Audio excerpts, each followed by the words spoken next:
Oh, of course it's going to do that. Hold on, here we go.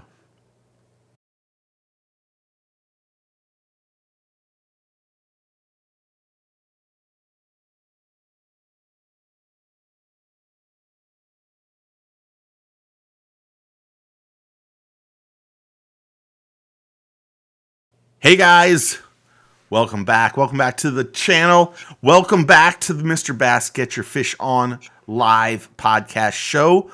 Before we get started, make sure you click on Mr. Bass's channel and subscribe and click the notification buttons, hit all those likes, and also tell them that you saw them on You're from Get Your Fish On. So Eric and Booster say hello already.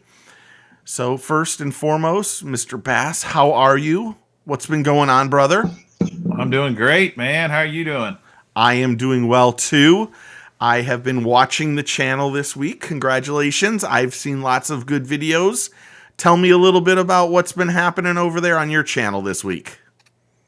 Well, I got a plethora of boxes this week, you know, the old monthly tackle boxes. So I've been doing those videos. I got a couple of 6 cent Super 6 sacks, and those are always great. And so what I do, I get the standard and the premium, and I usually do individuals, and then I do a comparison video because for some reason, some people like to see the comparisons better than just the individual I'm one of those people. videos.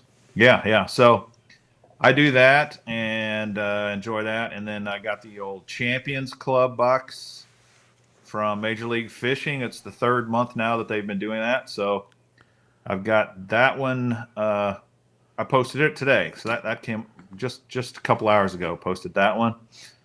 And that's been kind of an interesting concept. You know, they call it the Champions Club. Yeah. As though you're joining a club. It's and then exclusive. It's exclusive if you've got $35 or whatever, Yeah. it is. But you know, they put a poster of a pro in there, and then they put an information card about another pro, and then they give you a card with some discount codes, like this month, Rapala, TH Marine, Yeti, and YoloTech bundles that you can save on. They give you a code for Tackle Warehouse that I don't know if it saves you money or not.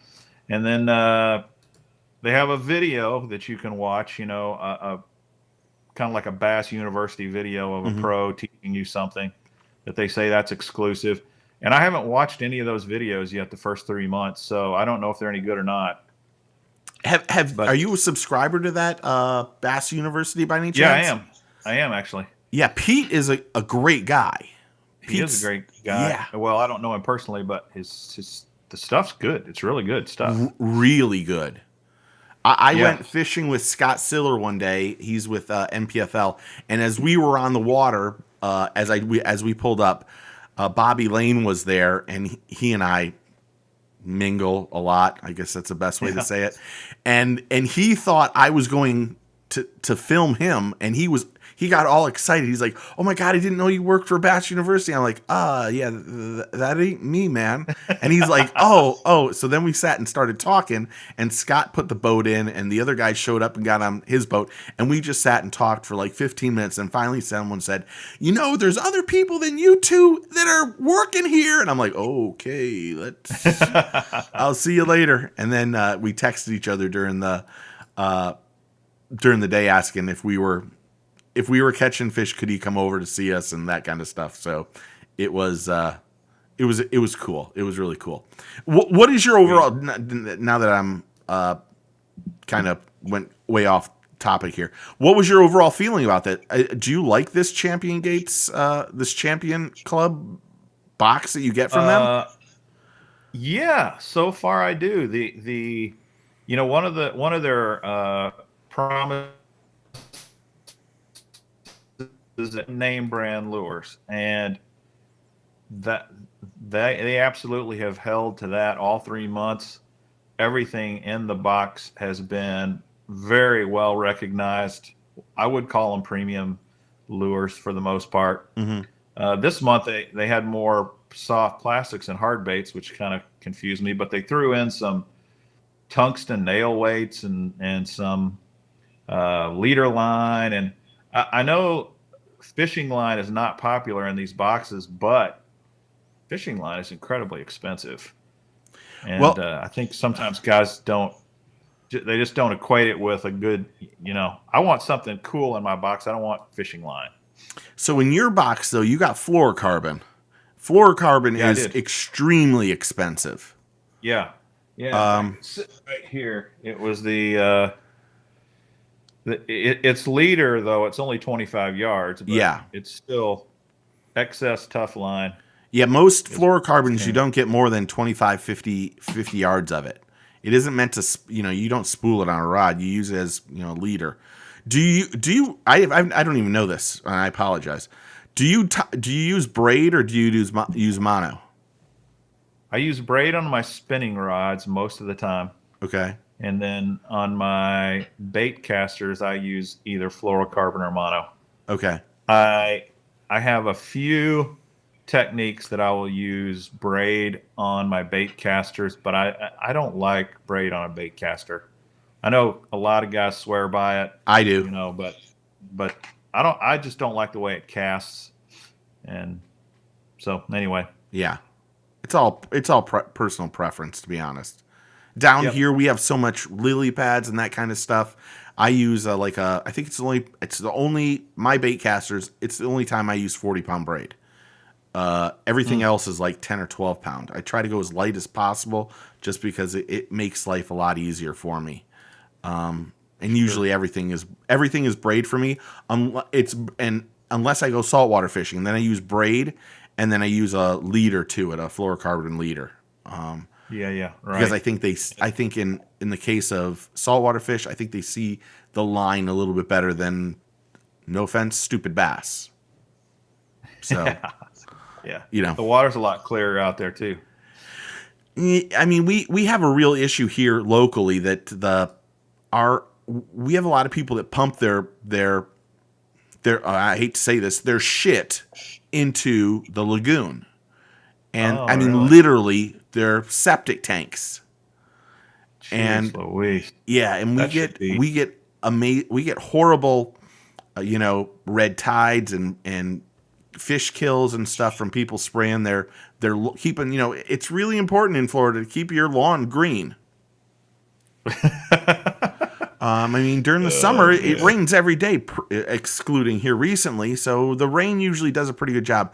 But we have a lot of people that spend a whole bunch of money to live on the water, and they want to keep their grass looking as pristine as possible. So they come out and they spray and spray and spray. And if you can watch them spray, and they're literally spraying the water too, and all of that No. starts to add up, and then we have fish kills or algae blooms, and it usually happens at some point during the summer. We have a red tide or a brown tide or whatever, and Mm.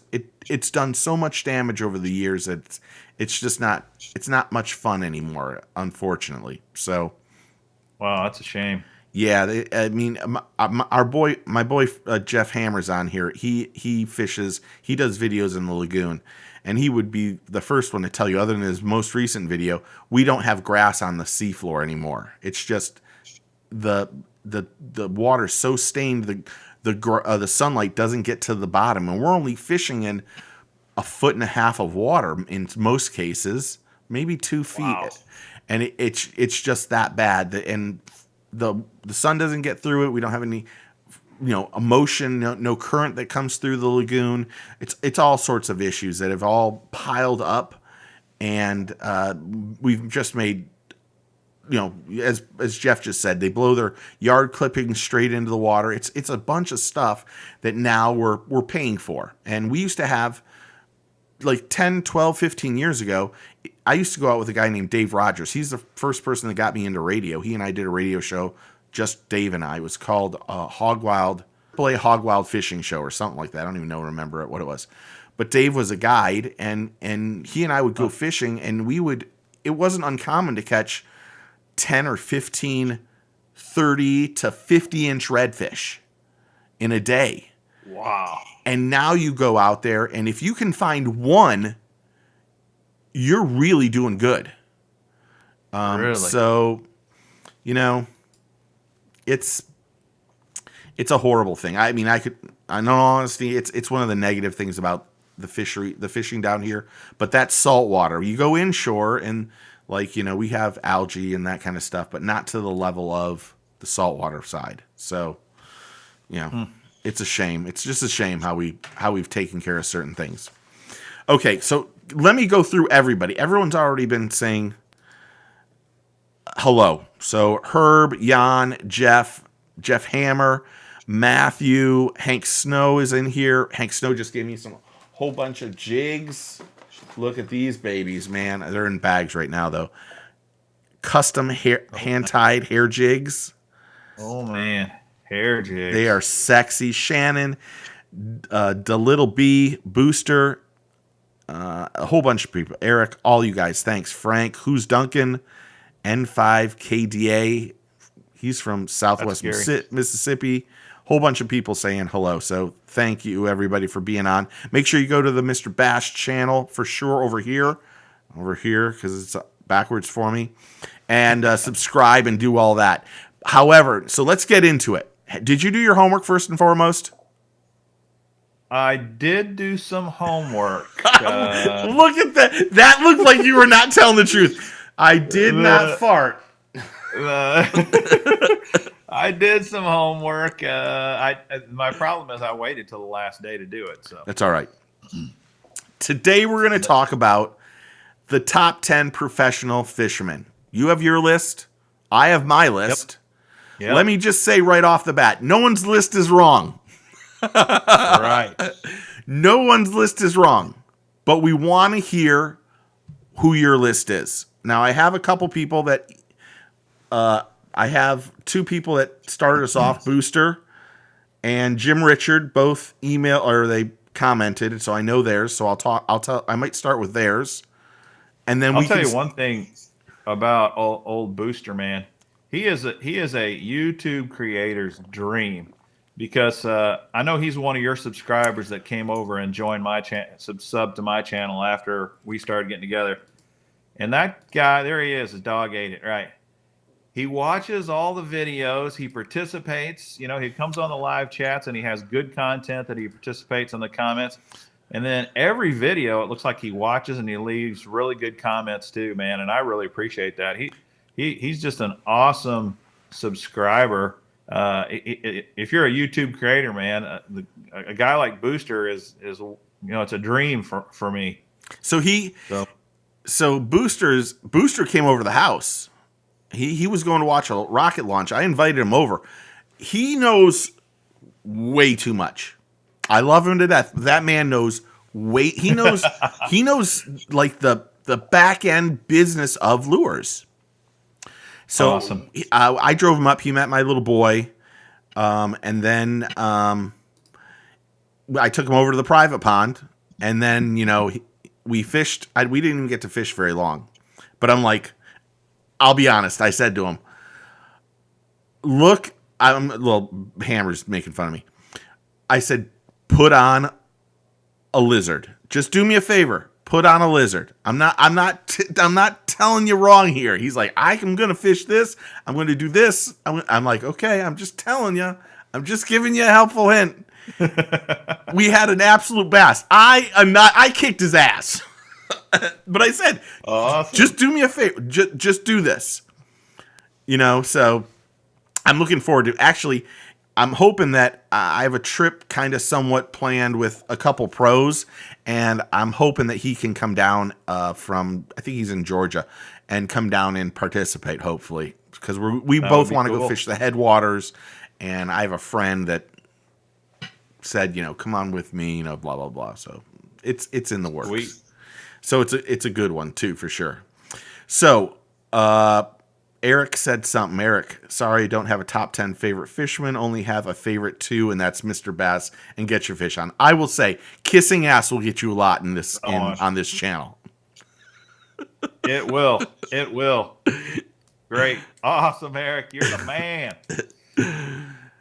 That's for sure. So let me go through Boosters first and then Jim's. And then let's go through ours after that. Will that work? Yeah, that sounds great. Okay, so for Booster, here's his.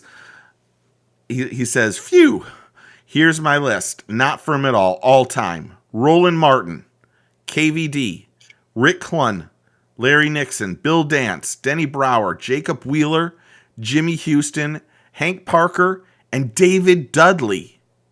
Ah, David Dudley. I texted, I'll be honest, I texted David Dudley that someone nominated him for the top 10. That's true story.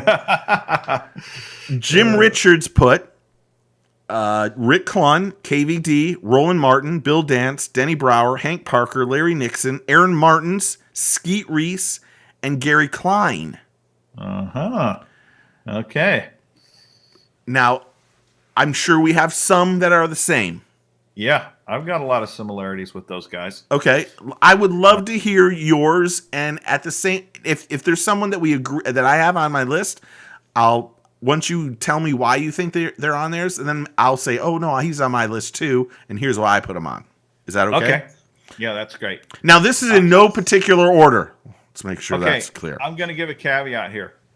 Mine is in no particular order except for number one.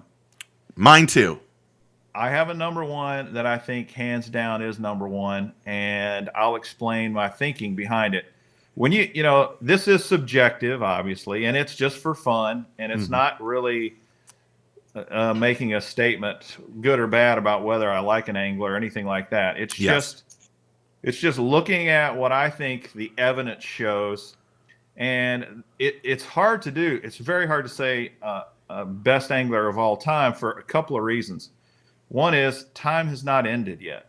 Okay. Mm-hmm. And Jacob Wheeler, I think, is one of those guys that ultimately might prove to be the very best at some point.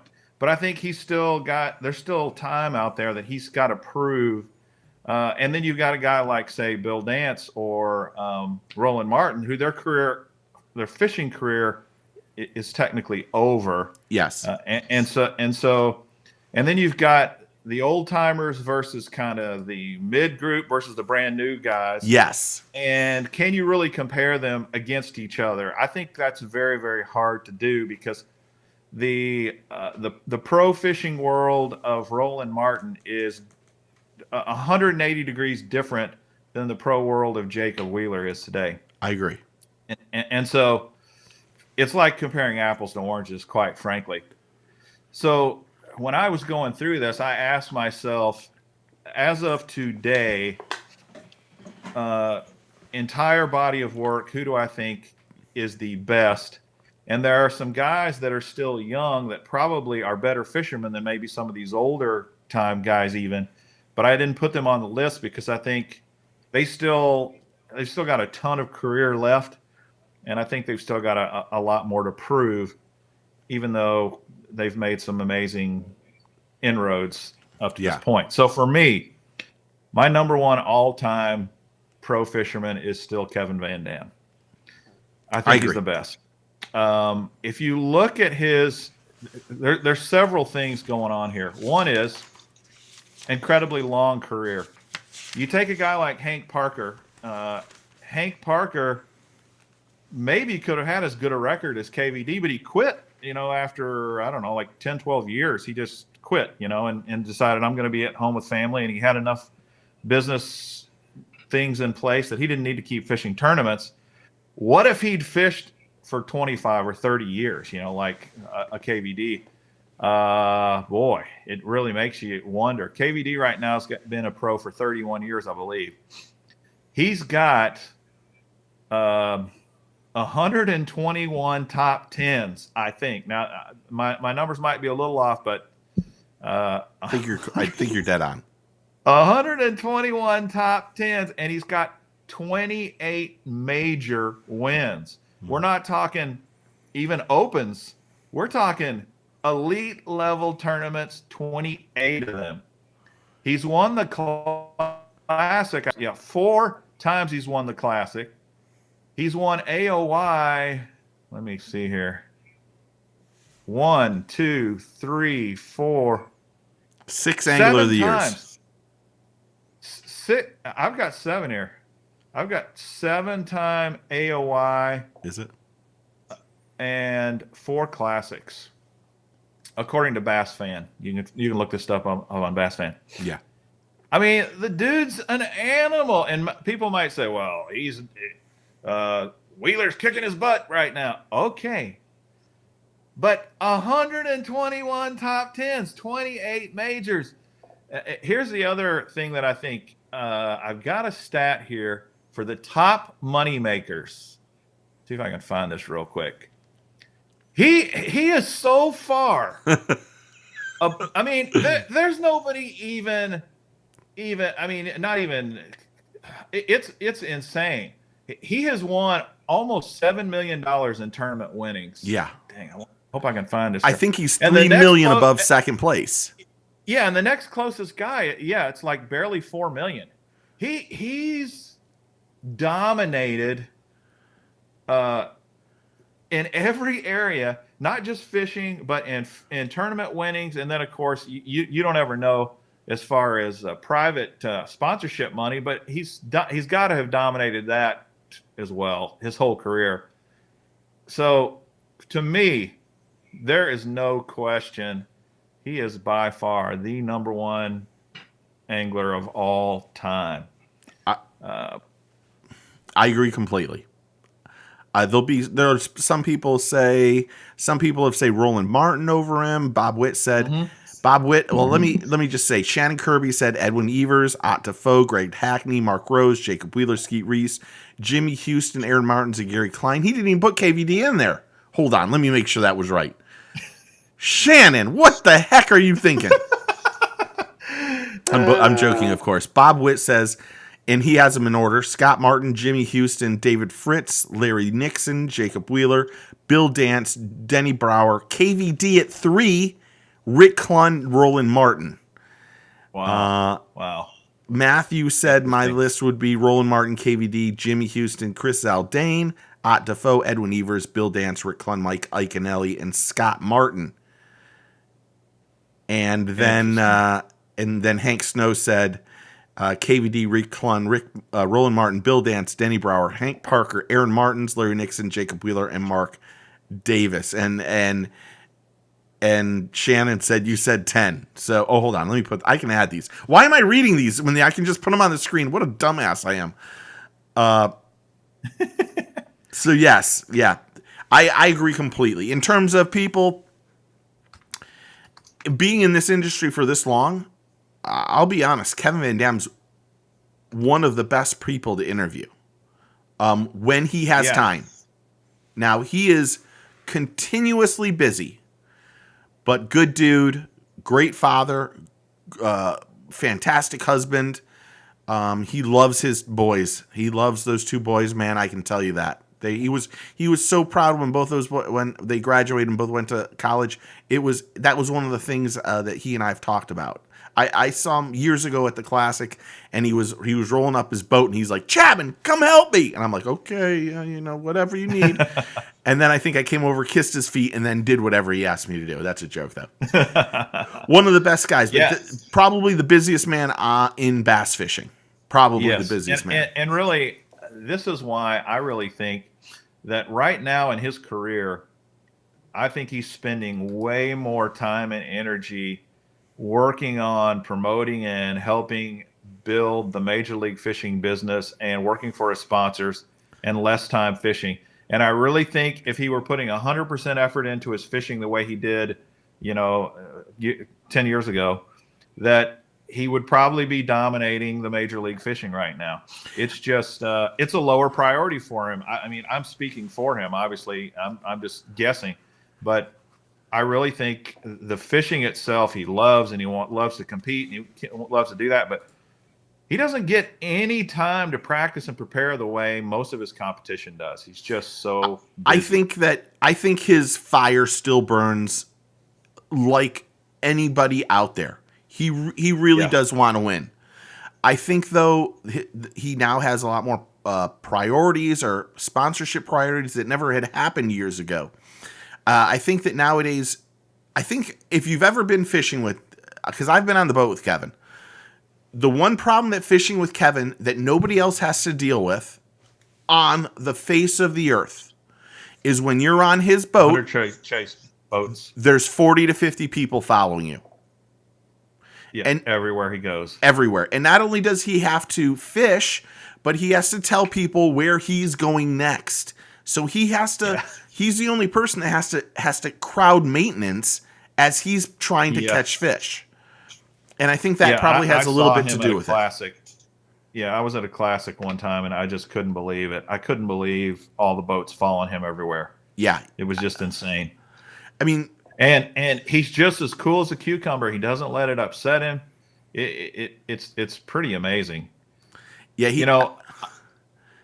the money thing though, to me is one of the criteria, but it's definitely not the only criteria. And so, I thought the David Dudley thing was interesting. Is David Dudley a hammer? Absolutely. He's an amazing angler. Absolutely. And believe it or not, he is number 2 of the all-time, according to Field and Stream. There's an article. You can go look it up, guys. It's a pretty good article by Field and Stream, and it's called Meet the 10 Highest Earners in Professional Bass Fishing, and it was written just about a year ago. So as of a year ago, David Dudley was actually number 2 behind KVD. KVD was 6.8 million. David Dudley, 4 million. Yeah. Yeah, David Dudley's a fantastic angler. And he's won a lot. He's won Angler of the Years.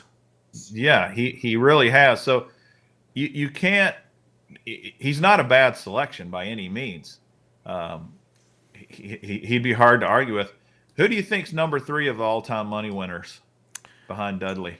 I would think this one kind of surprised me as well. I thought it was Skeet Reese. Is it Skeet Reese? Think Robo-Worm. Is it? Well, Aaron Martin's on my top 10. Aaron Martens. He's number 3, 3,795,000. So just under 4 million. And impressive. One of the smartest people you could ever meet about fishing. I know it. He's like a scientist, a fish scientist. Well, I mean, you only get like 15 minutes of greatness, and then a bird will fly by, and he'll talk about that bird. Then you'll get that bird for 15 minutes, and then 15 more minutes of greatness. Yeah. Aaron's one of the best guys in the whole world. He's also really handling this cancer thing, and just amazing. It's just amazing to watch him deal with that adversity, and just really. He is a top-notch guy, and he's definitely someone that young aspiring anglers should look up to for sure. Yeah. Okay. I'm going to run through these other top 10 earners just for the fun of it because it's so interesting to me real quick, and then we can get back on track here. Number 4 is Greg Hackney, 3.7 million. Wow. Number 5 is Edwin Evers.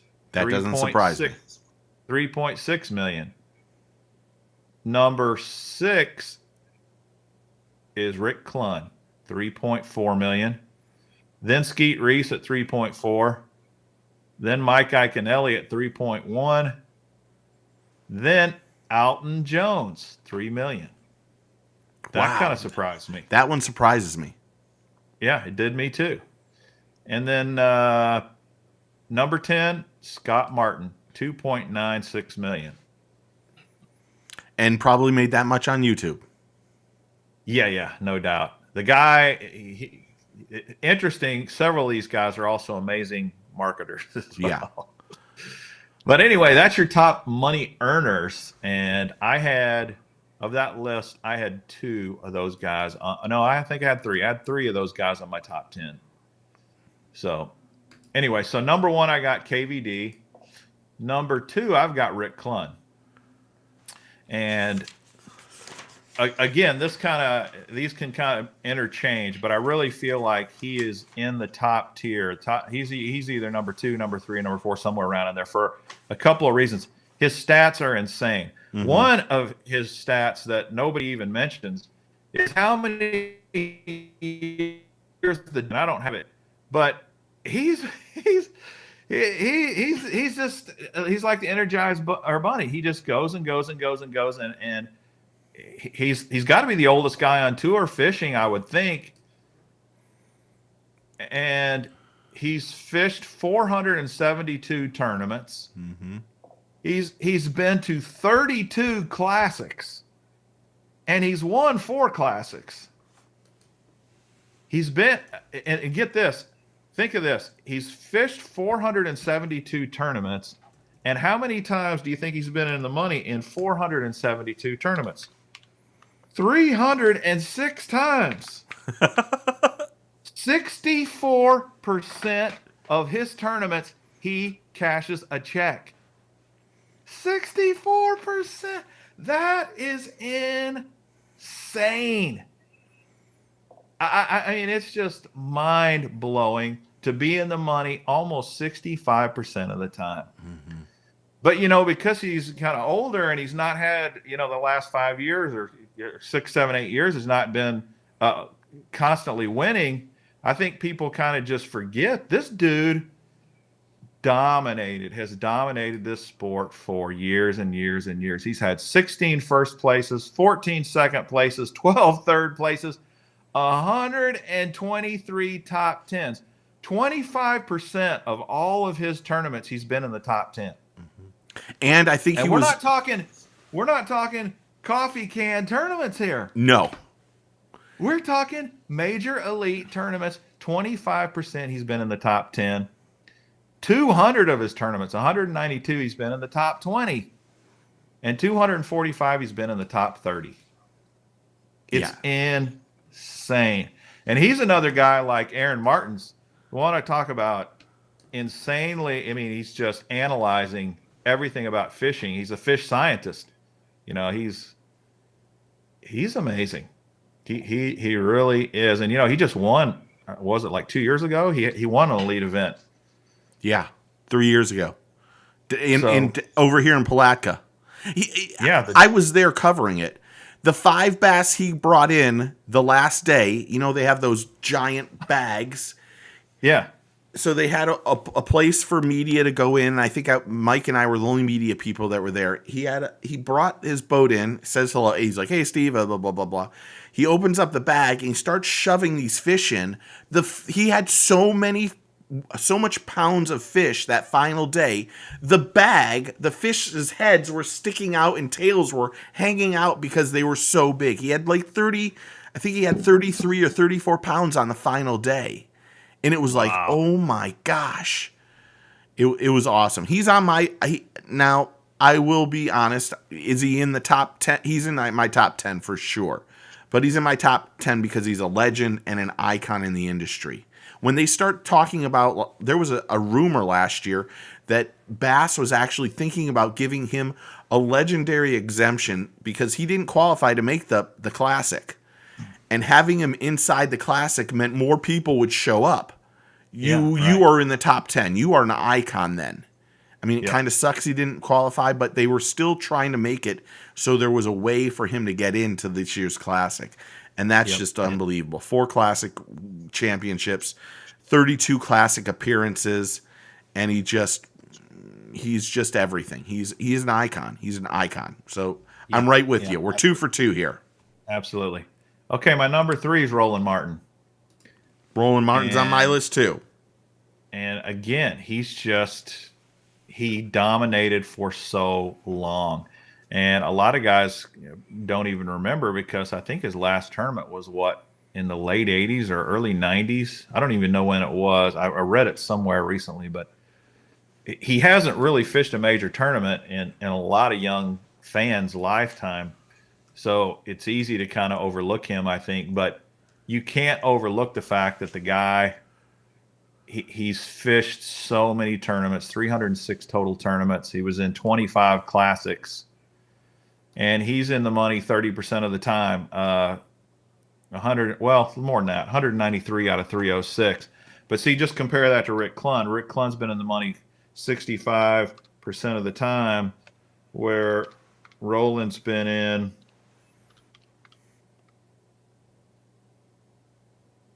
I guess they're right there. 19 first place finishes, 19 second place finishes, 6 third place, 102 top 10s. So literally 33% of his tournaments, he's been in the top 10, 143 top 20s, 168 top 30s. I read quite a few articles about him while I was kind of researching this today, and during his his heyday, he was crushing everybody. If you fished against him, he was going to beat you, and he really had that reputation of just crushing the competition. He was named a few years ago. He was named the greatest angler in a survey. I don't know. Yeah. Booster said it was on Jay Kumar's thing on ESPN. So, I mean, I read an article, and it was a really good article on BASS about him, and the guy on there called him the most dominant angler, not the best angler. Yeah. And that's maybe that's semantics, but in any case, he's definitely got to be in your top 10. I'd say he's got to be in your top 5, but he's definitely in the top 10. For sure.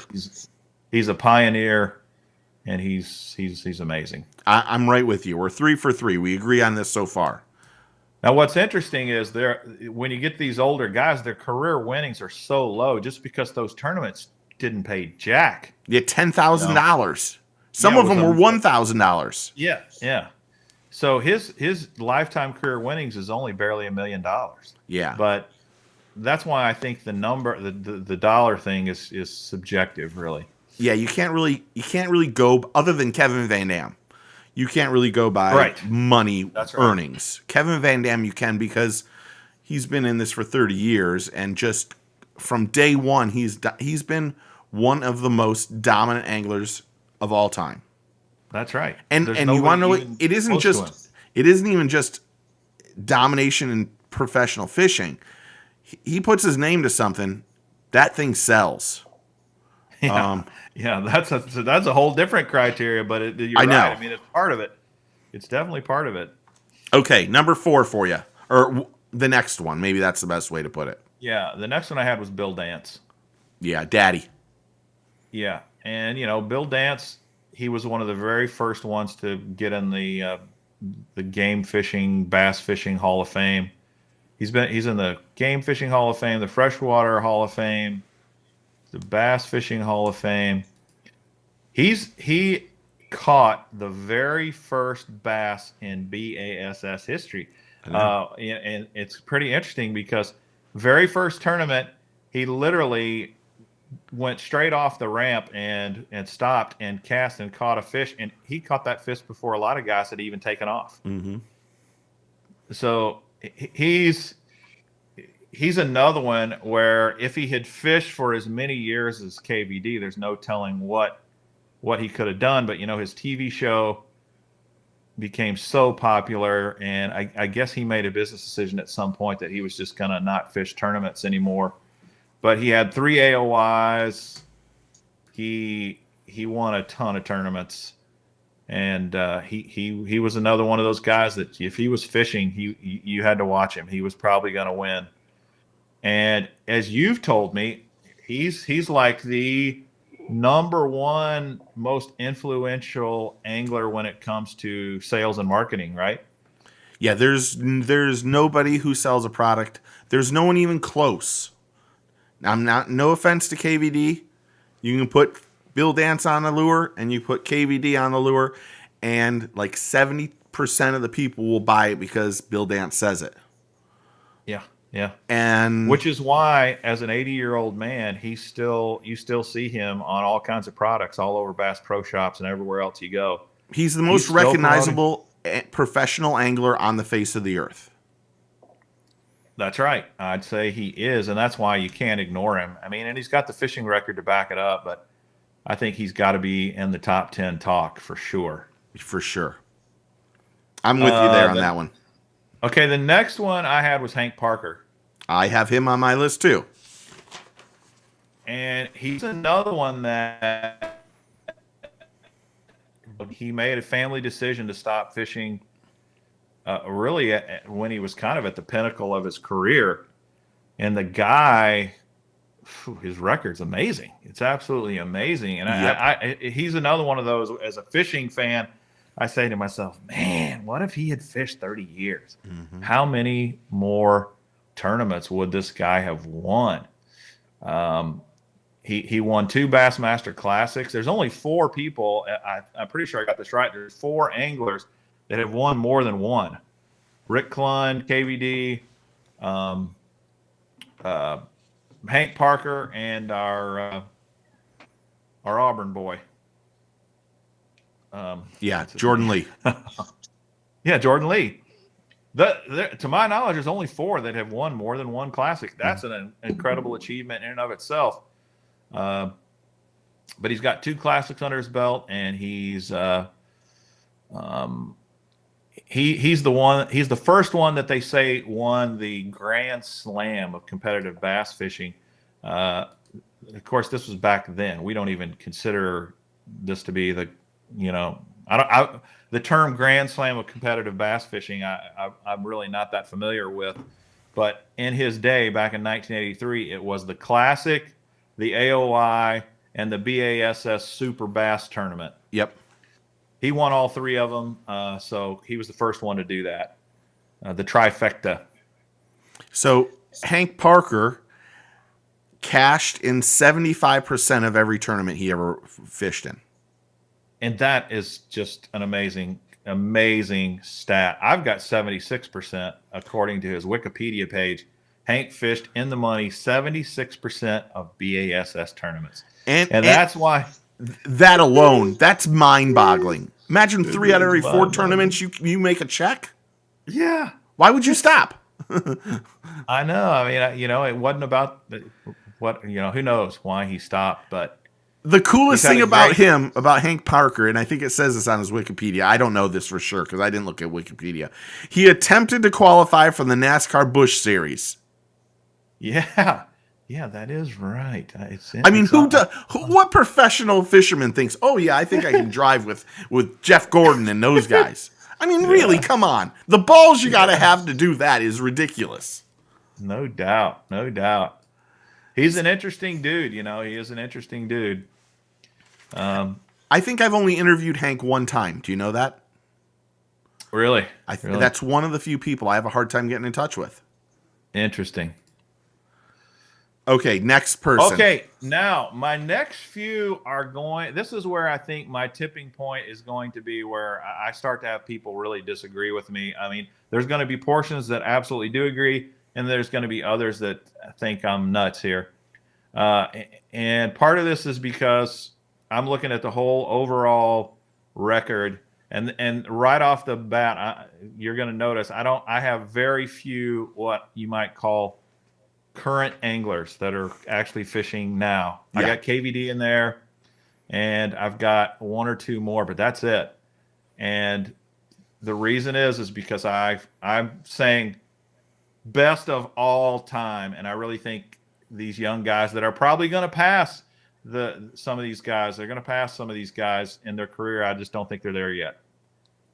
So my next one, and to tell you the truth, this guy was not on my initial list. It wasn't until I started examining stats, fish tournament stats, that I decided to put him in, Jimmy Houston. Now, some guys would say absolutely Jimmy Houston, but I know there's other guys who say no way. But when you really look at his stats and compare it to the other tournament fishermen out there, I think it's easy to make a case that he could be in the top 10 and probably should be. He fished 246 total tournaments, 15 classics. He also, in the money, 113 out of 246 times. That's a very large figure. 44 top 10s, 77 top 20s, 108 top 30s. And he's another one of these marketing genius guys, I'd say. I mean, he's done very well financially, and he's had a lot of loyal companies that have supported him over the years, and and the only reason they would do that is he's making them money. Yes. And then he's into quite a YouTuber as well now. Mm-hmm. But I think he qualifies. I think you could probably put enough other guys in the top 10 where he might get squeezed out, but he's in my top 10. Yeah. Not in my top 10. Okay. But I There's understand. another one that may not He's on my be in your top notables. 10. That's the God's honest truth. All right.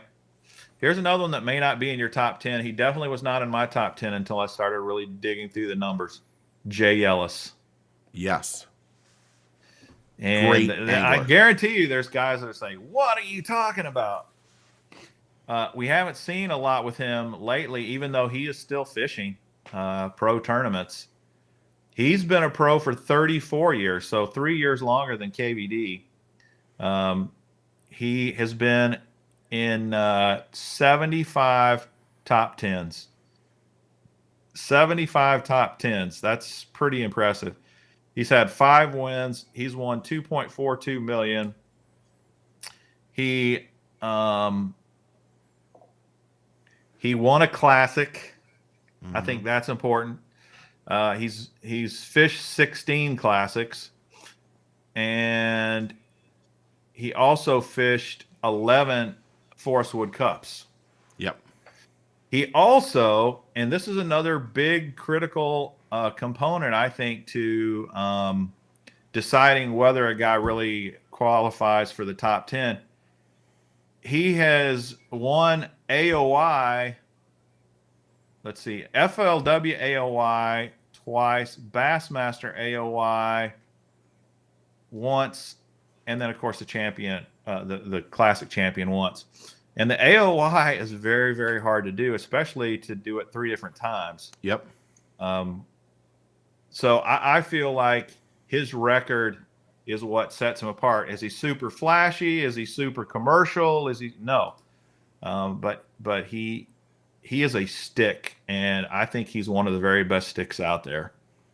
Although he wasn't on my initial list, which is interesting. In fact, several of these were not on my initial list, to tell you the truth. It wasn't until I started digging in that I started changing my mind. Jay Ellis, great angler, fantastic angler. Didn't make my list, but I probably have some newer school people on mine. Yeah, right. But I think we agree on one person for sure. So that's all right. That's what this is about. This is about a friendly debate, and that's what everyone should be. By the way, everyone, if you want to put your top 10 on the chat, I will post it on there and also tell what it is. We had a really funny comment. I got to find it and put it back up there. Somebody said, I didn't know that Scott. Oh, here it is. John Smith. I did not know that Scott and Roland Martin were related for a long time until I saw a video of them fishing together. Best comment of the night so far. Yeah, that's interesting. So everyone, put your thing crazy. on. Put your top 10 on there and tell us who you think yours is. Okay, next for you. And Scott Martin's not on my top 10, but not mine either. He's one that people could argue. I definitely think he's in the top 20 probably, or 25. Oh, for sure. But he's not my top 10. Okay, here's one that was definitely not on my top 10 at first, and same thing. When I really started looking at the numbers, the money he's earned plus his tournament record, it really kind of blew me away, and that's Mike Iaconelli. Mm-hmm. Now, some guys just don't like Iaconelli, but I'm not one of those. But he's the only angler to have won the Bassmaster Classic and AOI and Bass Nation Championship. Yep. He's got a total of 251 tournaments under his belt. He's been in 20 classics, and he's won a classic. Mm-hmm. He's been in the money 173 out of 251 times. That's also a huge percentage. He's got 68 top 10s, 111 top 20s, 131 top 30s, and these, of course, are all elite level tournaments. And if you go over to Major League Fishing stats, they combine all of his winnings, 3.207 million in winnings. And I would also say he has got to be the top, if not one of the very top, right there with KVD as far as money earners total when you compare tournament winnings and sponsorship dollars. For sure. Dude is, when it comes, he is a businessman. Like, he's in the top 1 or 2. He just really is. He's amazing. Yeah. He was in my top 10. I moved him out today for one person. Okay. I'll tell you that later. All right. I've only got 2 left here. Okay. next is, and this is one that I really waffled on. I'm still not 100% sold on this, but I'm going to go with it anyway. Gary Clunn. Okay. Gary Clunn's been a professional fisherman for 40 years. Yep. He's been the AOI twice. He's had 10 tour level wins, 94 top 10s, and 161 top 20s. I don't know how many classics he's been in because I couldn't find that information readily. But when you compare him to the others statistically, I think you can definitely make a case that he should probably be in the top 10. He's not my favorite choice by any means, and someone could easily persuade me to probably swap him out with someone else. But I think after 40 years of consistently competing, you can't really ignore that fact. And then, of course, now he's a major influencer in the tournament fishing world by being one of the co-founders of Major League Fishing. Mm-hmm. And that does matter. I actually had two other guys that were fishermen but weren't what you'd call just lights out tournament fishing that were probably kind of on my honoree list that could also be argued as part of the top 10 anglers. If you ask yourself, as part of the definition of the top 10 anglers, their influence on the sport. And there are guys that were professional bass fishermen that for whatever reason maybe didn't have incredible careers number wise, but they did so much to move the sport forward, like Forrest Wood, Ray Scott, and others out there. I didn't put them on my list, but they definitely could be in there if you're not talking just tournament winning bass fishermen. Both those guys are on my list. Okay, great. And I don't say they shouldn't be. And that's why I brought them up. They're kind of on my honoree list for sure. Yeah. Because what they did for the sport, you can't argue it, Yeah. Okay, who's your last person? My last person, and I kind of do this with some reservation because I still think he's dominating right now, but does he have a long enough record at the moment to really be considered in the top 10? Still probably not, even though he's the dominant guy right now, Jacob Wheeler. I agree. I put him in there because he's the dominant guy right now. He does, out of his 35 top 10s, he's won 10 of them. I know. So, I mean, that's insane. And this dude he can win any circuit, any format. I mean, everything when you look at him, everything about him tells you he's going to be one of the greatest. He is going to be one of the greatest of all time. I still think it's probably a little too early to say he's in the top 10, but I put him in the top 10 anyway, just because of the way he's dominating like crazy right now. I agree with you completely on Wheeler. I think I think Wheeler in his first 7 years, there's only been one person who's been more dominant in the first 7 years, and that was Kevin VanDam. And Wheeler's done better than Kevin VanDam in his first 7 years of being a professional angler. So it's like what Wheeler's done is ridiculous. But Wheeler's doing it on a different level because of electronics and things like that. Yeah. I actually think that Wheeler probably will end up being in that GOAT conversation with KVD, but while Kevin VanDam is fantastic on his sonars and all that other stuff, forward facing sonar, Jacob Wheeler does it 10 times what KVD is doing. And not only that, if Jacob Wheeler stays on the trajectory he's been on for 10 years now,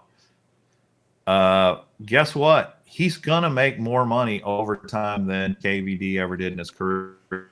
For sure. He's going to surpass him. But he's still got a long way to go. I mean, 2.37 versus it's almost $7 million. That's, almost a $5 million differential there. Yeah. But he's insane. He is just like Roger says, he's a phenomenon. He's unbelievable. He's really unbelievable. No doubt. So all okay. right, so let's hear yours. So I had Kevin VanDam. I had Jacob Wheeler. I had Forrest Wood. And the reason I had Forrest Wood is because he was he started Ranger Boats, founder of the FLW Tour, outdoor legend, and really bass fishing wouldn't be bass fishing without Forrest Wood. So I totally agree. I had Ray Scott too, because he founded Bass. He introduced catch and release in bass fishing tournaments. I have one of his books right over there that he autographed to me, and then he autographed one for Thomas. Bass Boss, which is a fantastic book. And more importantly, he made all the anglers wear a kill switch. And, wow. It's little things that he's done for the bass fishing community that I just think you got to have them. I had Bill Dance on my list for sure. Yep. I had Rick Clunn, Hank Parker. This one's going to surprise you. I had Ott Defoe in my top 10. Wow, that does surprise me. He won again today. He's won the Red Crest. He's won a Bassmaster Classic championship. Yeah. He's checked off everything. And to be honest, he gets a little extra love because he's my boy.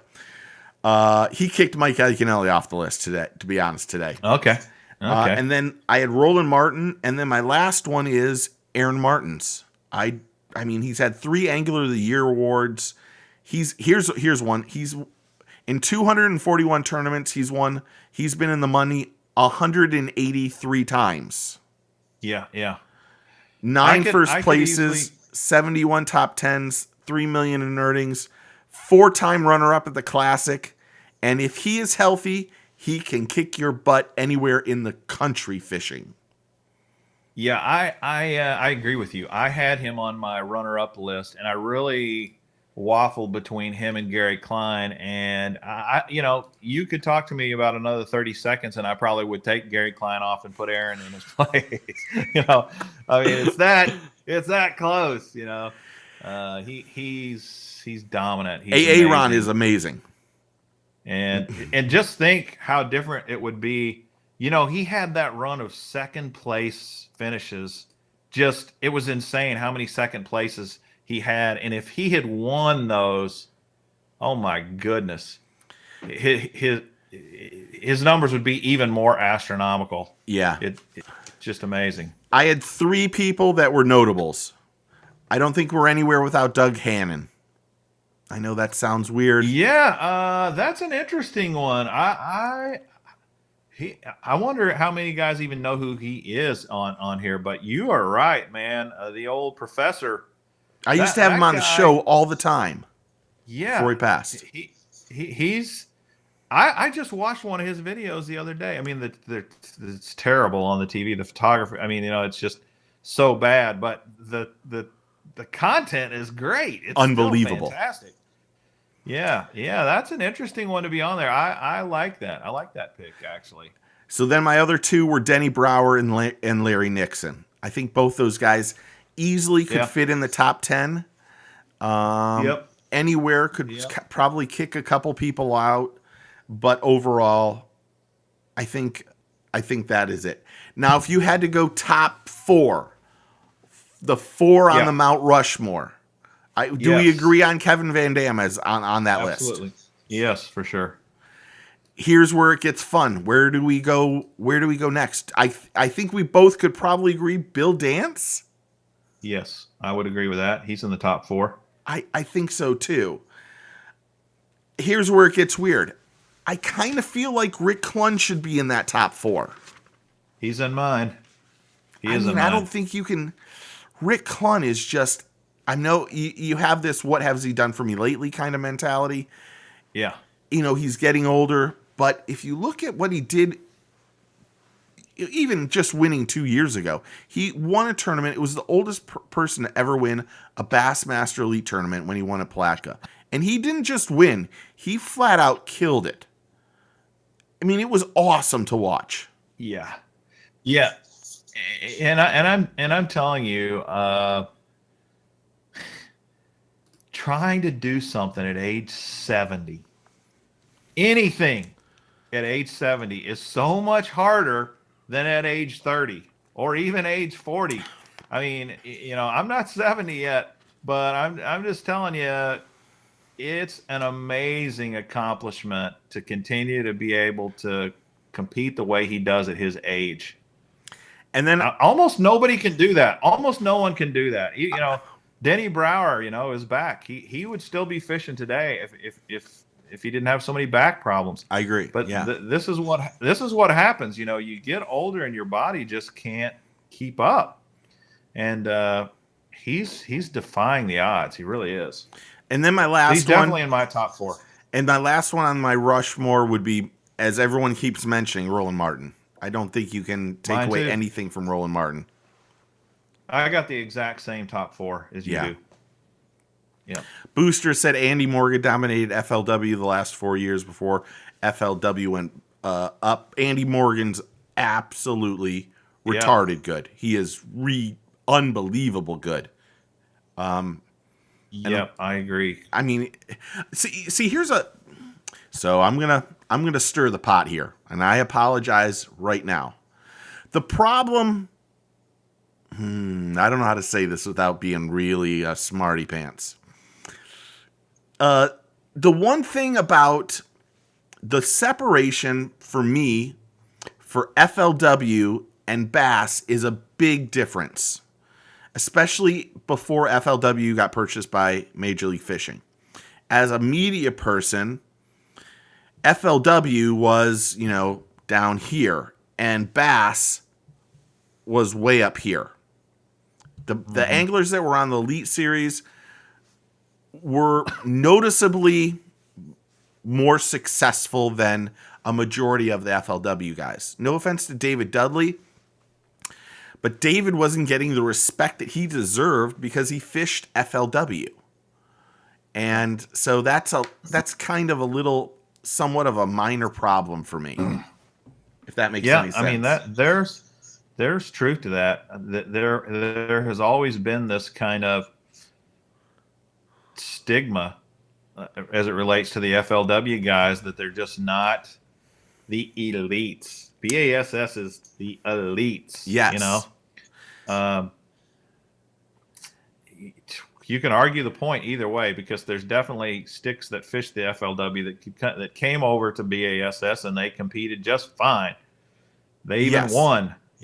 Jacob Wheeler started in FLW.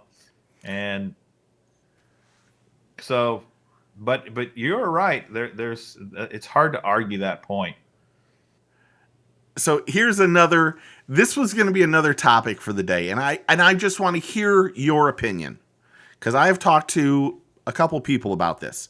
When Major League Fishing started Major League Fishing, like 60, 65 anglers left bass to go to Major League Fishing, and then some left FLW to go to Major League Fishing too that were invited. But yep. We've seen a new crop of anglers winning on the elites that never remotely had a chance at winning when those Major League Fishing anglers were there. That's the truth. As they might not, some of these guys might not like to hear that, and this is not against anybody. There's really no disrespect. But there's been a few guys that have won that never even remotely came close to winning, and now have won tournaments because these 65 anglers, 80 anglers left. Yes. I should get my notes out because there's a question in here. Hold on. Well, you've put a thought in my head, which I think kind of supports your theory too about the elites, the elites that left BASS to go to MLF. We've got 4 key guys that have returned to the elites now. And what are they doing since they showed up? They've dominated. Complete and total domination. They have.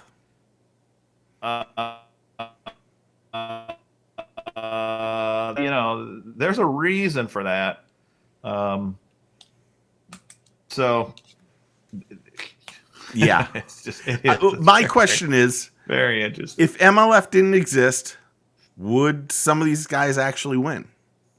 because I mean, they'd be going against, you know, the Kevin VanDams, the Jacob Wheelers, the Edwin Evers, the Ott Defoes, these guys, they'd be going against Jordan Lee. I mean, Jordan Lee won 2 classics. He's no slouch by any means. But then there's some other guys. So there's some of the guys that came down from Canada. I don't know their names right off the top of my I don't know their names. But I'm not saying this isn't taking away from anybody who's on the elites that are fantastic anglers. They'll kill me any day. But I mean, would some of these guys actually win? I don't think so. I agree with you. I think I don't know how many there are in this group, but there is a pretty good number of anglers that they just couldn't hang with the big dogs that left the elites and went over to MLF. I mean, that is a real true statement. Yeah. It's an absolutely true statement. It's funny because I had a conversation with, I was going to invite somebody on the show, and I think this person will probably be our first guest, and I'll talk to you later about it, so it's not out here. But he and I talked about it for like 2 hours one day, and it was like, really, it's nothing against the elite anglers, but when you invite Scott Canterbury from FLW, who is a fantastic angler. Scott Canterbury can flat out fish, but you invite him from FLW, and the first year he comes into the elites, and these are the elites, and he kicks everybody's ass and becomes angler of the year. I'm like, what is going on here? How is this possible? How did this guy? No offense to him. How did this guy win? Yeah. Okay, so I'll tell a story about Scott Canterbury. So Palatka was his first event. I don't even know, 2 or 3 years ago. So Scott had a great first day, and he came off the stage, and Mercer was giving me a hard time because he was not happy with me saying how much I thought Bass was in trouble. I don't, who cares about that? But Scott came off the stage, and I'm like, hey, dude, I want to, I kind of raised my hand at my friends and kind of, hey, do you got 5 minutes to give me? That's kind of how it works. So Scott came over and sat down, stood in front of me and started talking to me, and I'm filming him, asking him questions, how the day went, blah, blah, blah. And then he walked away, and I'm like, hey, give him a high five or whatever, fist bump, whatever. Good luck tomorrow, blah, blah, blah. And then he leaves, and then the Bass comes to me instantly and says, hey, you can't use that video. And I'm like, what? What do you mean I can't use this video? Scott had went on stage and had an FLW logo instead of his elite logo on, and they were like, you can use it, but you got to blur out the FLW. And I'm like, are you joking me?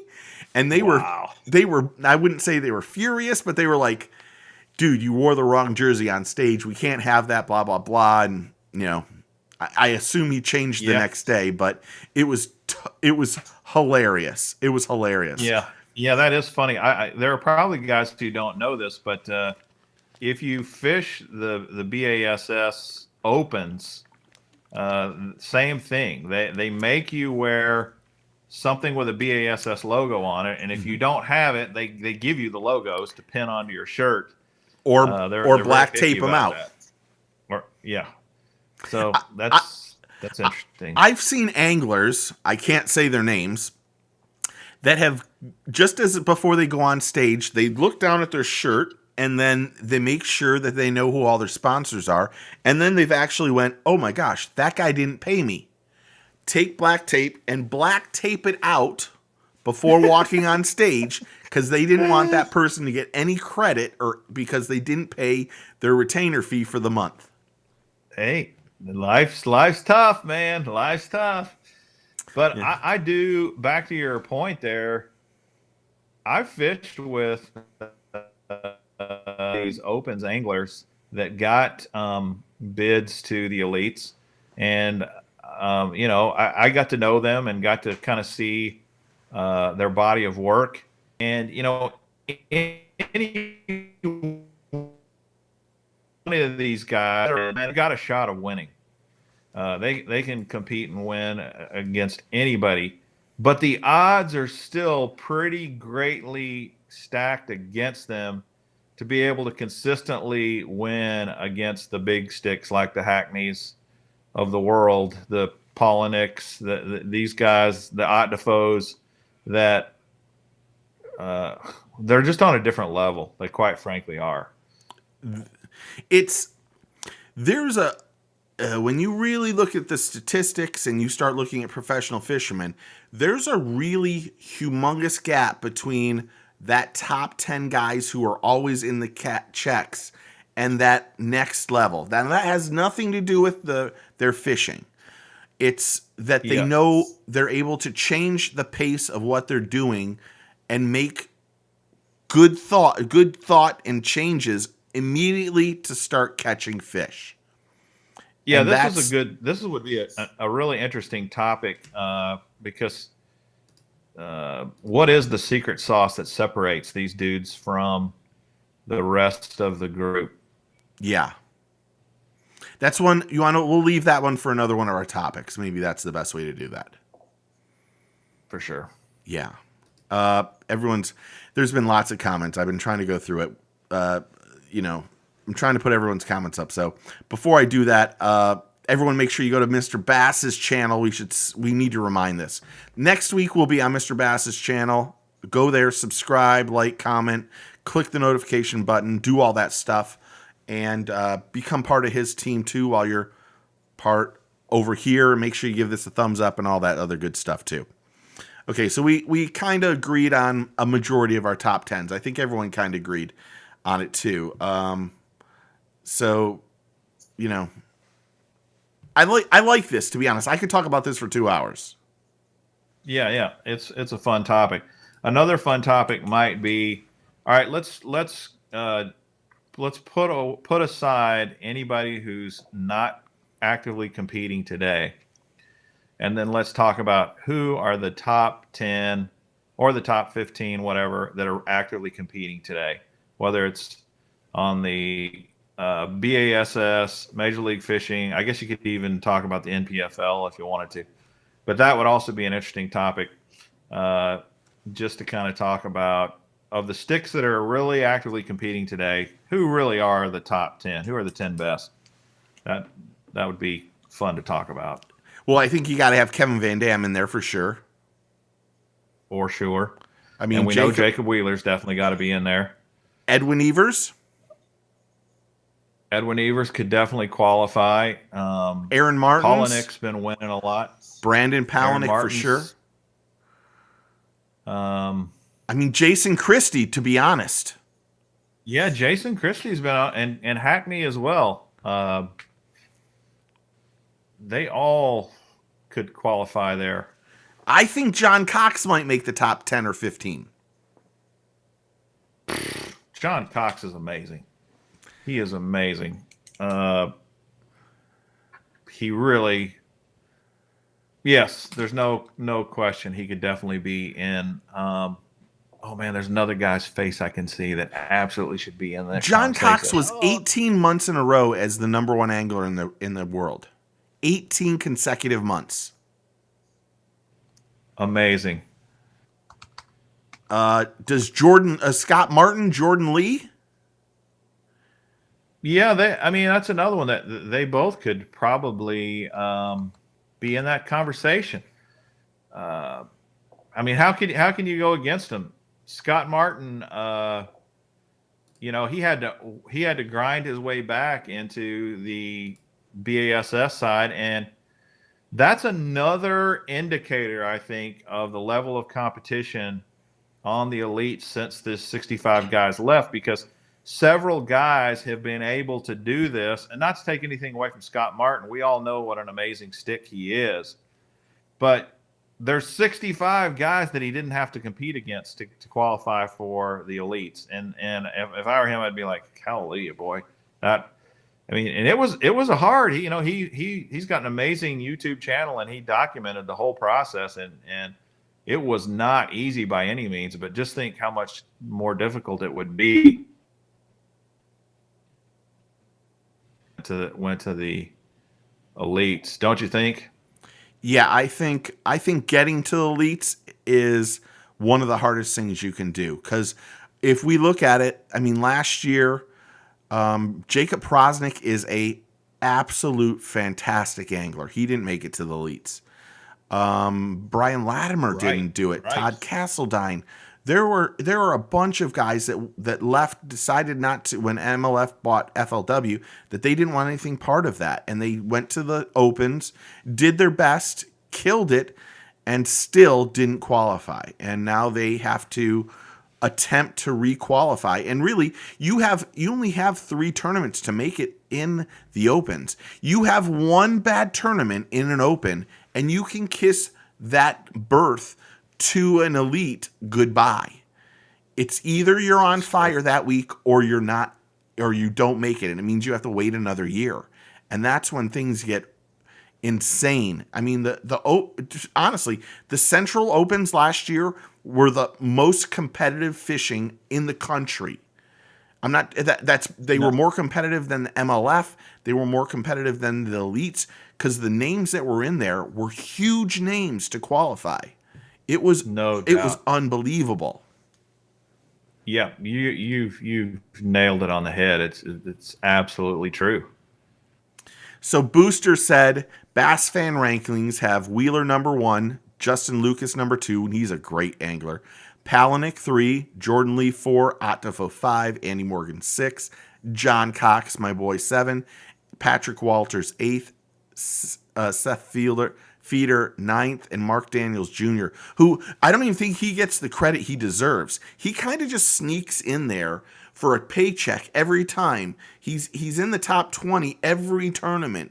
I mean, him and Dustin Connell and Jacob Wheeler together, when the 3 of those guys are together, those 3 guys might be the smartest 3 guys to room together and also fish together. Yeah, that's true. They hang around. I mean, that's if I'm fishing in Major League Fishing, I'm gonna be, Jacob, where do we room together? Yeah. Where can I, can I shine your shoes? What can I do? I need to hang out with you, man, because that's an amazing,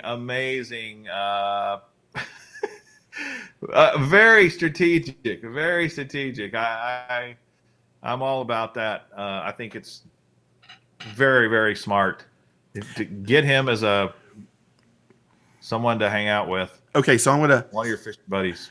I'm not gonna say the 2 anglers because I do not want to get in trouble.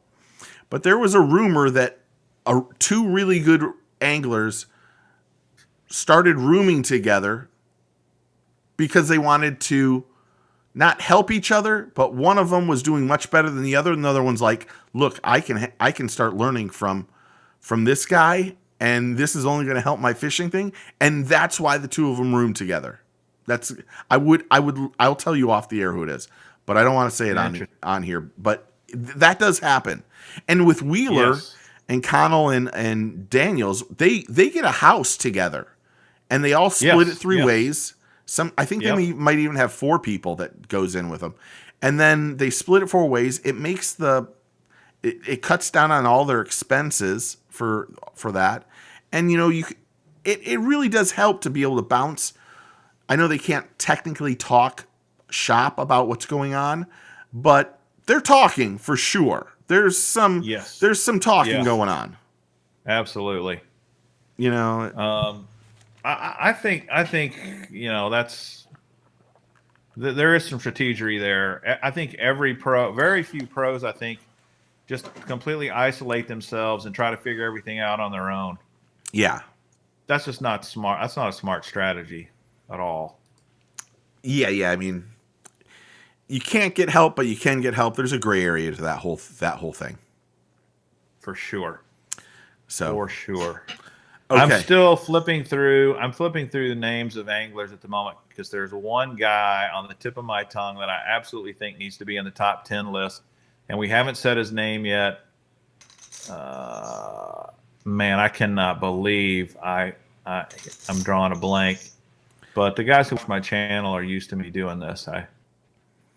We talked Hackney, Defoe, Edwin Evers, Christy Cox, Jordan Lee, Patrick Walters, Defoe.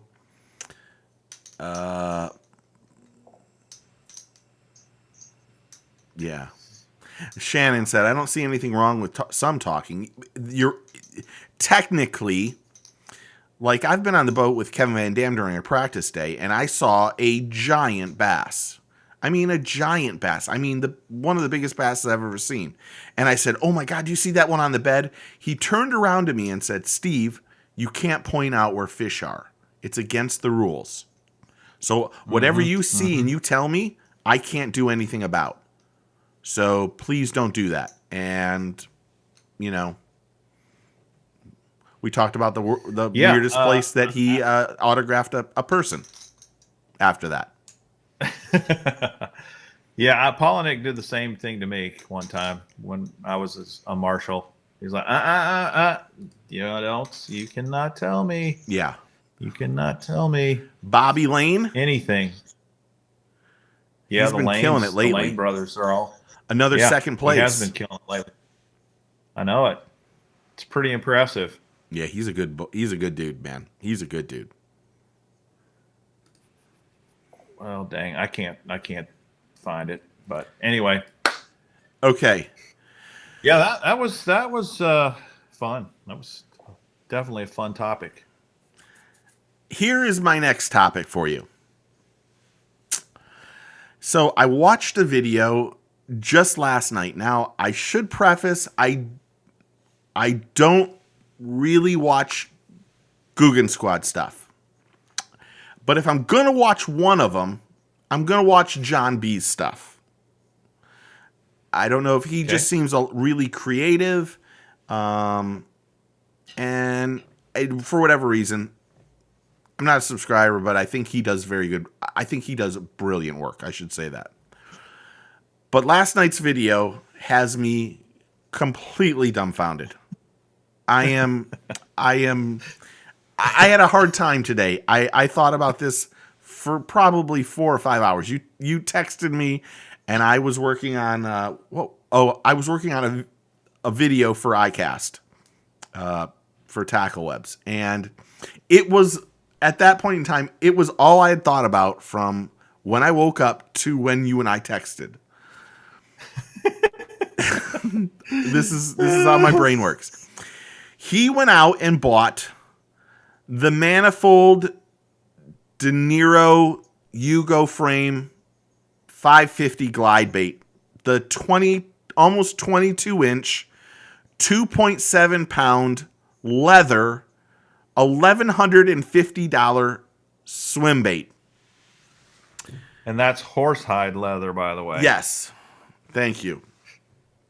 So my first question to you is, why in the world would anyone in the United States and bass fishing even remotely purchase an $1,150 bait? If I said to you, Mr. Bass, I'm going to give you $1,150, would you go buy that lure?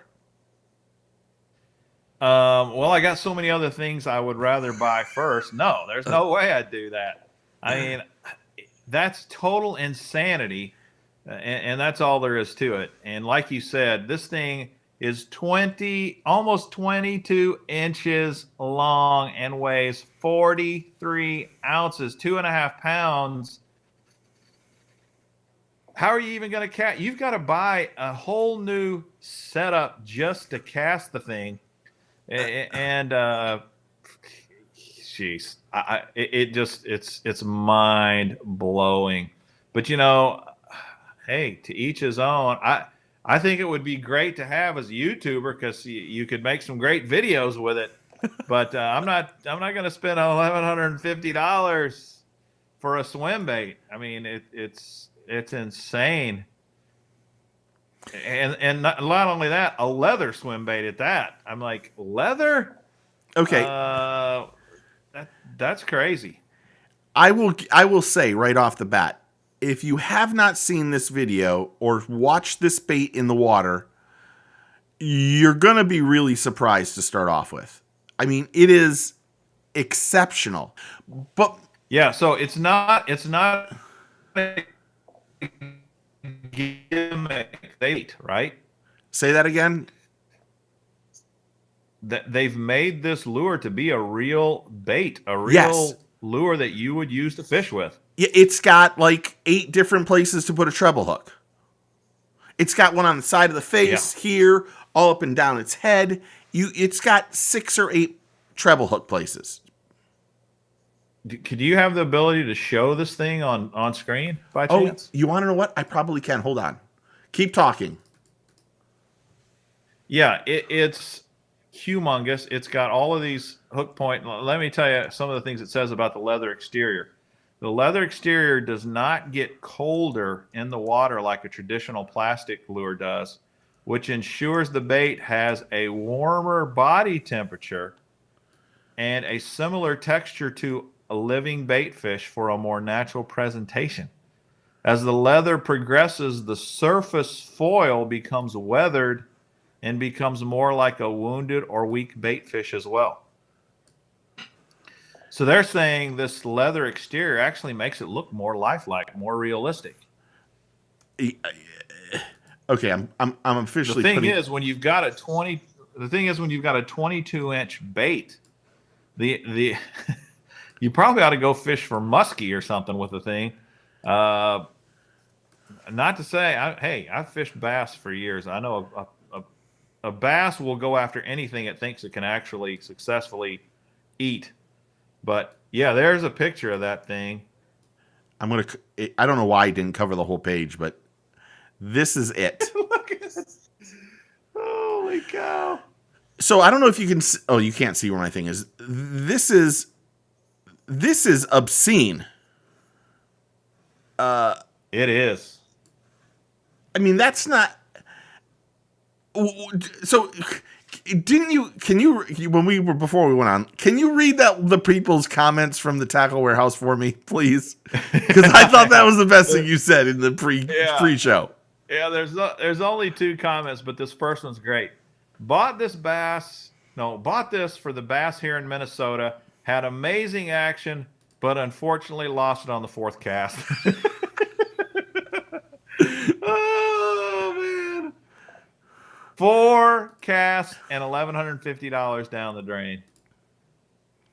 Amazing. And then the other comment was in Japan last month and was able to see this thing in person.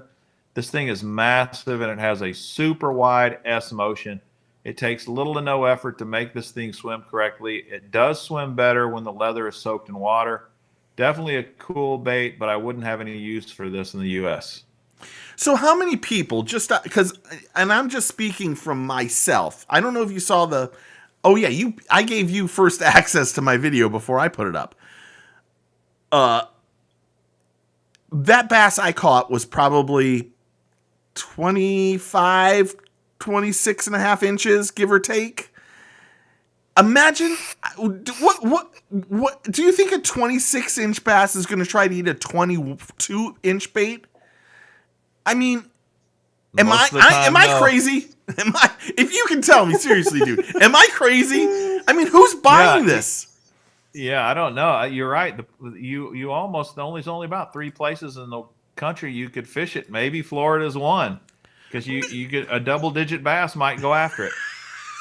I can't imagine I can't imagine a 2.5 pound bait. I have a hard time throwing those.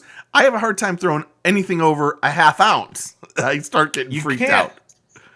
You can't cast this thing, right? You'd almost have to like put it out and then troll 6 miles away. Troll 6 miles away and then reel it in. Yeah, and there's no way you can cast it. It's you could troll with it too. Yeah. Well, that's what I have in my notes.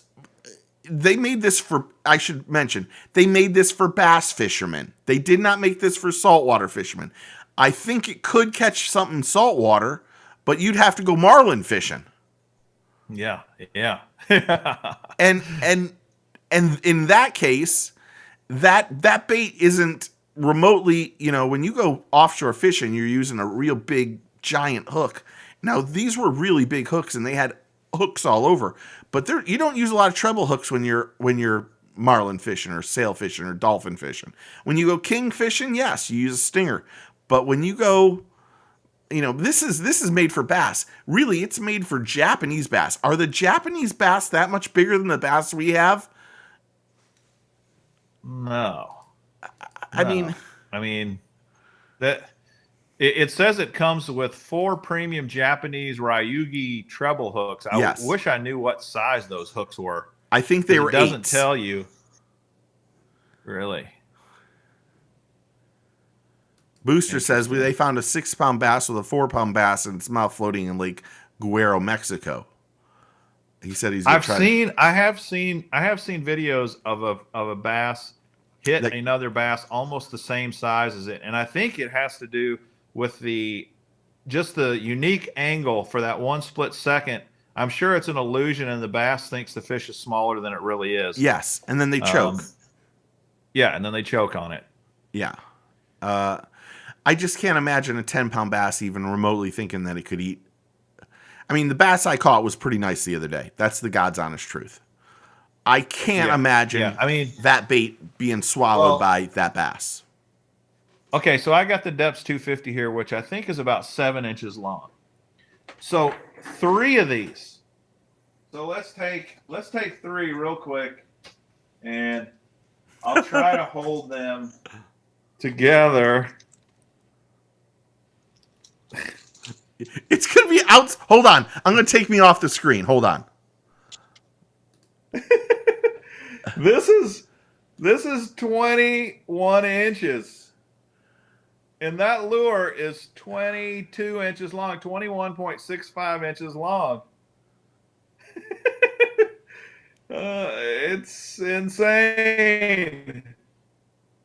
Yeah, that's pretty ridiculous, to be honest. Yeah, it's ridiculous.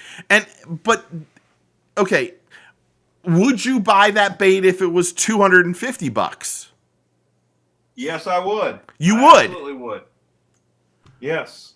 Would you try to fish it? I absolutely would try to fish it. Because it's one of those things that you're just like, holy cow, I've got to try that thing. If someone went to the trouble of making it, but I can't pay $1,200, $1,300 for a lure. That's a kayak. I mean, that ain't chump change. That's no, I have a whole nother. It's not. I have a whole nother slogan I would say, but I'm going to keep it family friendly. But I mean, have you caught a bass over 22 inches? Oh yeah. Okay. Because there's a lot of people that you get in the northern states that haven't. The world record, I think, is only 23 inches. Patrick caught one at 26.5 years ago. I think that's the world record, or 27.5 on Okeechobee years ago. Because my buddy Patrick, had 270 world records at one time. Really? I don't know if it still stands. Patrick did? Yeah. All right, let's see here. 10 biggest largemouth world records. Yeah, I would think 26 sounds right. The only reason I thought 23 is I saw a thing the other day where they said 23. I thought that was short. That was really short to me, but all right, 10 biggest, 22 pounds, 4 ounces. It doesn't say the. Yeah, you got to go to the length. Patrick actually caught one in his pond last year. That's what I was thinking. 23 pounds. 23 pounds is the world record. Yeah. Inches wide. Last year, Patrick caught one at 28.5. But there was no way he was going to get it certified. Not to mention, we didn't want it. We didn't want anyone knowing that we caught it in his pond. But we thought the fish went 15 or 16 pounds. Yeah. So it's funny. So I watched this video, and he did a great job, but I just kept thinking. Watch it. I just kept thinking how crazy it was, and then when he went out to cast it, he was in his boat and he had to like drop it off and then go 40 or 50 feet away with his trolling motor and then twitch it. Yeah. So it was. The problem with that is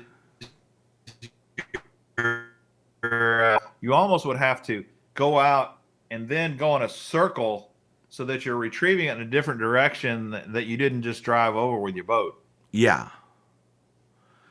Yeah, it's just one of those things.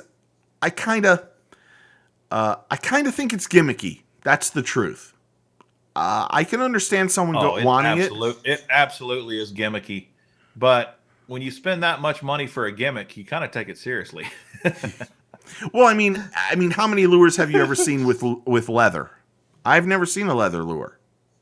I've never seen a leather lure, and I thought it was completely hokey frog fur, complete frog fur, until I start reading the fact that it does kind of make sense that this leather does look like scales. It does. Scale pattern on it. And you could see how, especially if you could get fish to start chewing on it, it's gonna, I bet in the water it does look more lifelike than a regular plastic, ABS plastic sort of lure. But then when you look at the tail, because I have it on the screen right now, they had to staple it at the bottom. So how many fish do we have that have staples all over it? Yeah, true. Hold on, I'm going to grab something. That's a good point. I'm going to grab something. I wonder how lifelike the tail really looks in the water. On that video, did he show like any underwater footage of it moving in the water or anything? No, that would take too much time. He didn't do any of that. So I buy one of these every year. Actually, I don't buy it. I buy one for Ken, and Ken buys one for me. But if you look at this, it's kind of gimmicky. But that is a coral snake. Devil horse?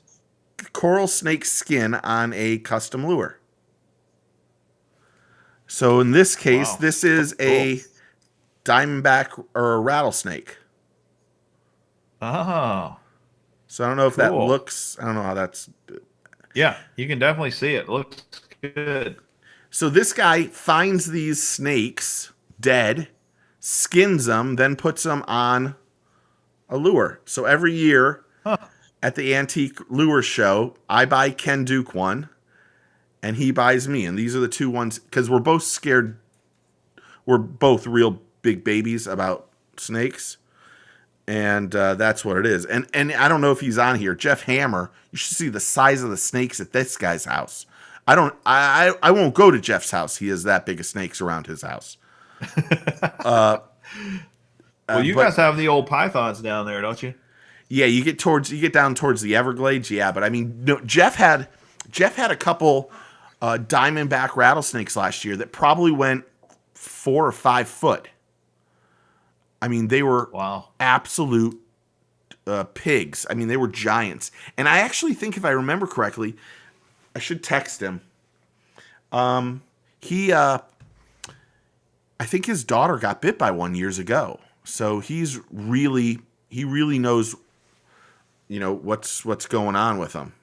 So Tim Booster sent me an email of a bass, a 10-pound bass with a tilapia in its face. I'm just going to show the camera. Not a very good picture, but that's ridiculous.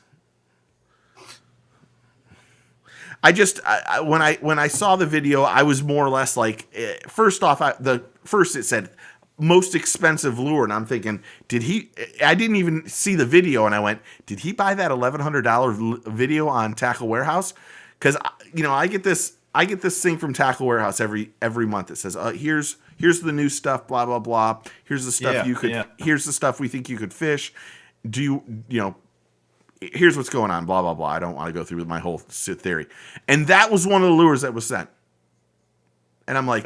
It's crazy. But I do firmly believe that if you fish that lure long enough, you would eventually get bit on it.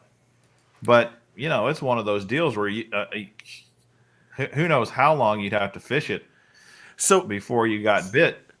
In John's video, one of the things he says is most of the time the bass doesn't get bit. That bait doesn't get bit. But because it's got so many places for treble hooks, that bass are curious about what it is. So they'll come up and nose it, and that's when they hook it. Yeah.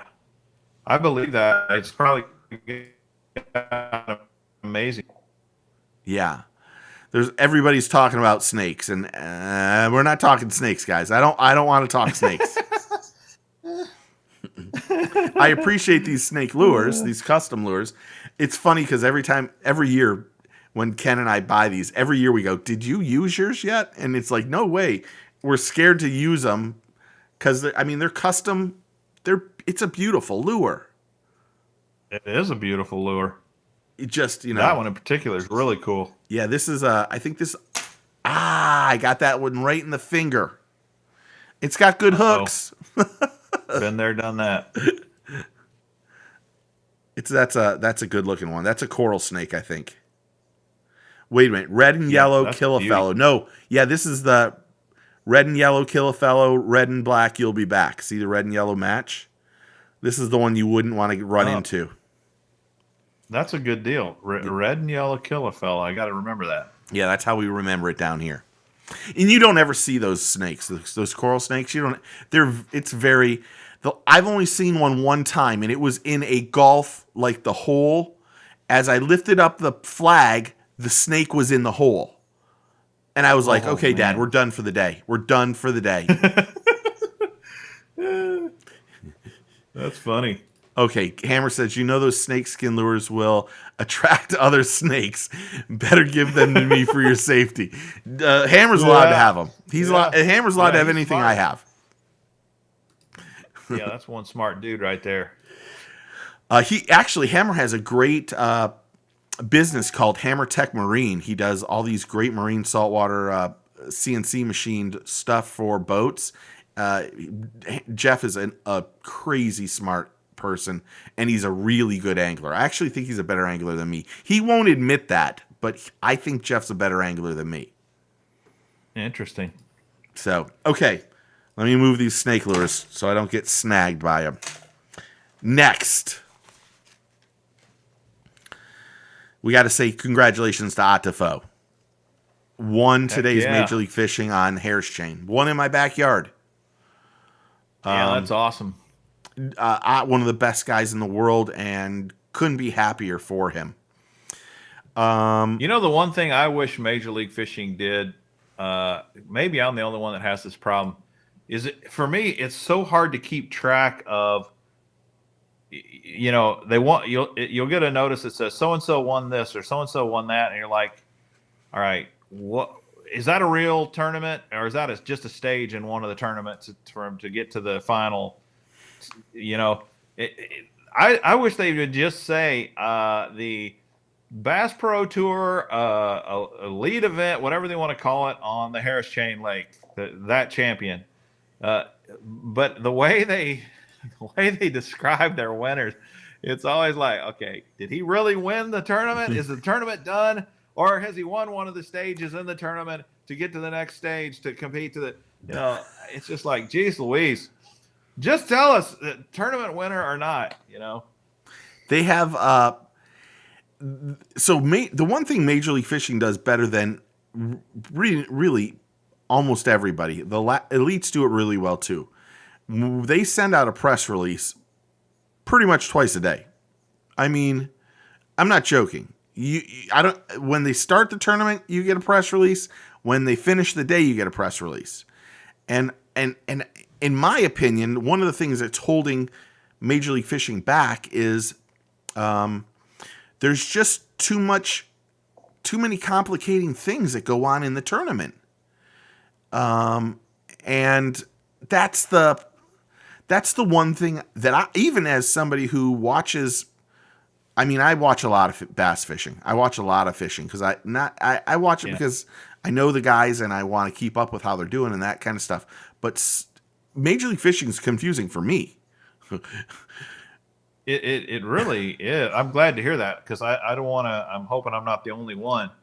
At least with the elites, all right, they're fishing Guntersville this week, mm-hmm. and then at the end somebody's going to win Guntersville, and it's over.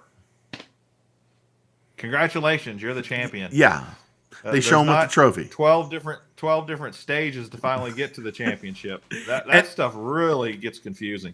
And really, it's the Group A, Group B, Group A, Group B, and then they take the top person from Group A and B automatically go to the finals. Then they have a 2 days where those people are competing from 40 to 20 to 10, and it's so convoluted and jumbled up that you're like, what? I agree with you. There's times when I read it and go, I hate to say this, I sent somebody a text saying congratulations on your win, and they sent me a thing back saying, oh, hey Steve, thank you, you should know I have one more day of fishing left. And I'm like, oh sorry. I thought you won the tournament. It's... And you know, it's one of those weird things. Jeff Jeter says even their website confuses me. They have so many tournaments now that they purchase FLW. There's a Toyota series. There's the Big Five. There's so many tournaments under the umbrella of Major League Fishing that it's almost ridiculous at times. I agree. I really do. You know, Texas Huntman said Major League Fishing is my favorite format. They are smoother than what they started, but they still got kinks to work out. You're right. They had I think they're fun to watch. I definitely, I like to watch them and I'm pulling for them, but I guess I don't watch it enough to filter out all the confusion for me because it's still really confusing. If you had your choice to watch Major League Fishing or Bass Elites, which one would you watch? Elites. You would? Yeah. Now, why is that? I guess just because I've gotten more history with the Elites. And I will say that until the guys jumped from the Elites to Major League Fishing, that the MLF TV coverage was way better than BASS. Mm-hmm. BASS television coverage just wasn't very good at all, and they've really upped their game, in an effort to compete. And since they've done that, I really like watching the Elite guys. They've got camera boats. I mean, that camera's in just about all their boats, and I think they're fun to watch. Have you watched it on Fox Sports yet? I don't know. That would be this year. Yeah, I watch it online. Yeah. So, I mean, Major League Fishing is it's a television series. That's what it's made for. That's what it was designed for, and they had a lot of people that just don't like what they're doing because, I mean, I'm like you. I have always been a Bass Elite person. I still think Bass is king. I mean, I'm a statistic fan. Statistically, Bass beats Major League Fishing month in and month out. I mean, I know Major League Fishing is going to throw some bullshit lineup, that says that they got 82 million views. That is not true. But Bass has always been, last year Bass got a huge kick because of ESPN. I'll be the first one to say, I think moving to FS1, while they blew it up and made it seem like this great thing, it doesn't even rank on FS1, and that stinks. Yeah. That does stink.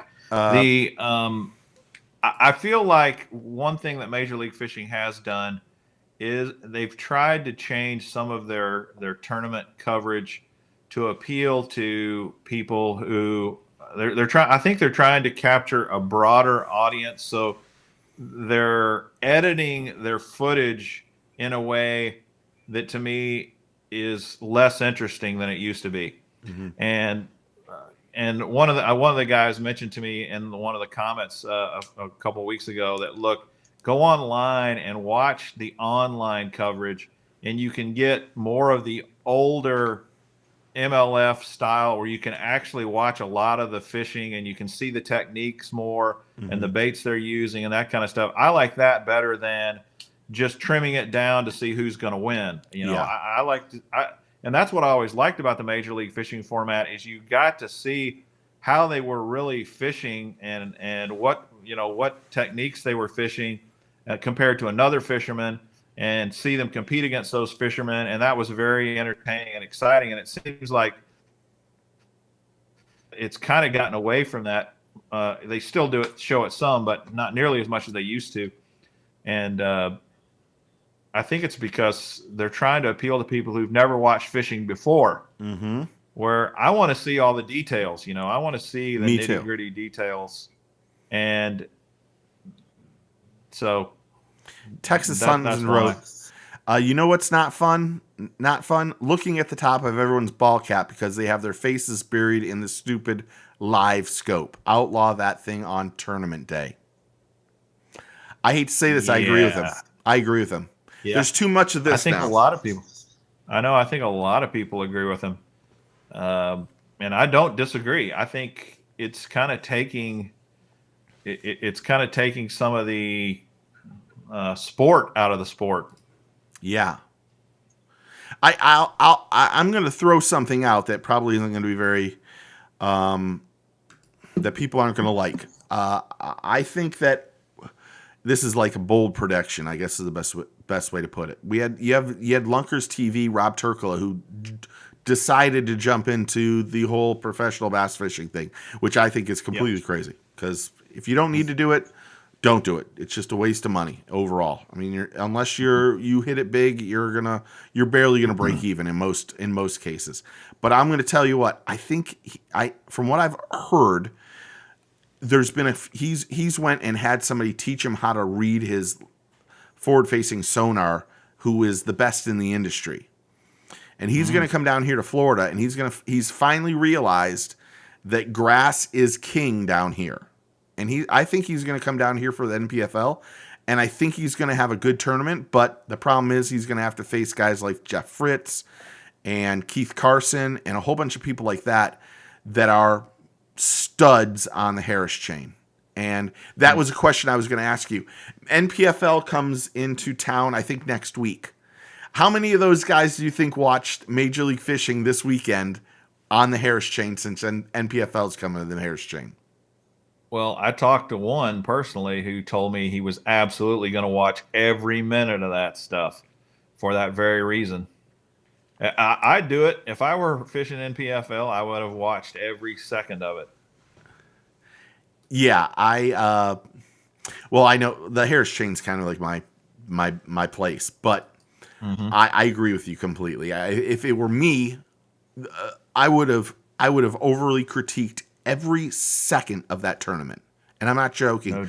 Every second, I might not listen to most of the announcers, but I mean, I would have watched. If you didn't know how good a stealth blade was, and then you had Brett Hite, who finished in the top 10, who absolutely put on a clinic for 2 days, and all he did was use a stealth blade with a trailer, because he knew that the pressured fish would go after it. It would. I would have watched every second of it. I'm with you completely. I would have been like, I would have been marking down things. Oh, this guy's fishing 100 feet off this point. That's how detailed I would be doing it. So hopefully they do. It will be interesting to see how those guys do.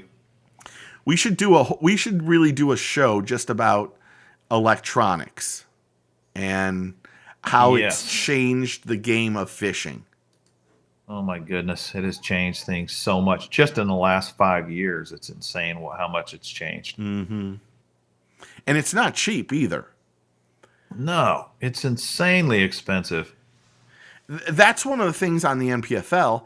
There's certain guys that have forward-facing sonar, and a majority of the other guys don't have it because they can't afford it.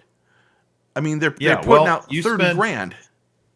Garmin, even like an average guy like me, let's say I want to go out and I want Garmin Panoptics. I pay $1,500 for Garmin Panoptics, and I've got nothing to connect it to. Yes. It's just the device that goes in the water. Then you've got to go buy a unit that's compatible with it and connect it with it. I mean, it's a ton of money. Yeah. It's a little detail in the grand scheme of things, and it's It's almost crazy to think how much. I mean, a bass boat's already expensive as hell, but then you got to spend $15,000-$20,000 on electronics. I mean, shut your mouth. Shut your mouth. Yes, yeah, I know. And the percentage of tournaments that are won with that stuff, I mean, unless it's an offshore tournament, is it even still worth it to have it? I don't know. I don't think know these days you have to have well it. enough to know. Yeah, I do too. I think if you're going to compete at the elite level, you've got to have it. But do they really use it in really shallow conditions? I mean, I can tell you.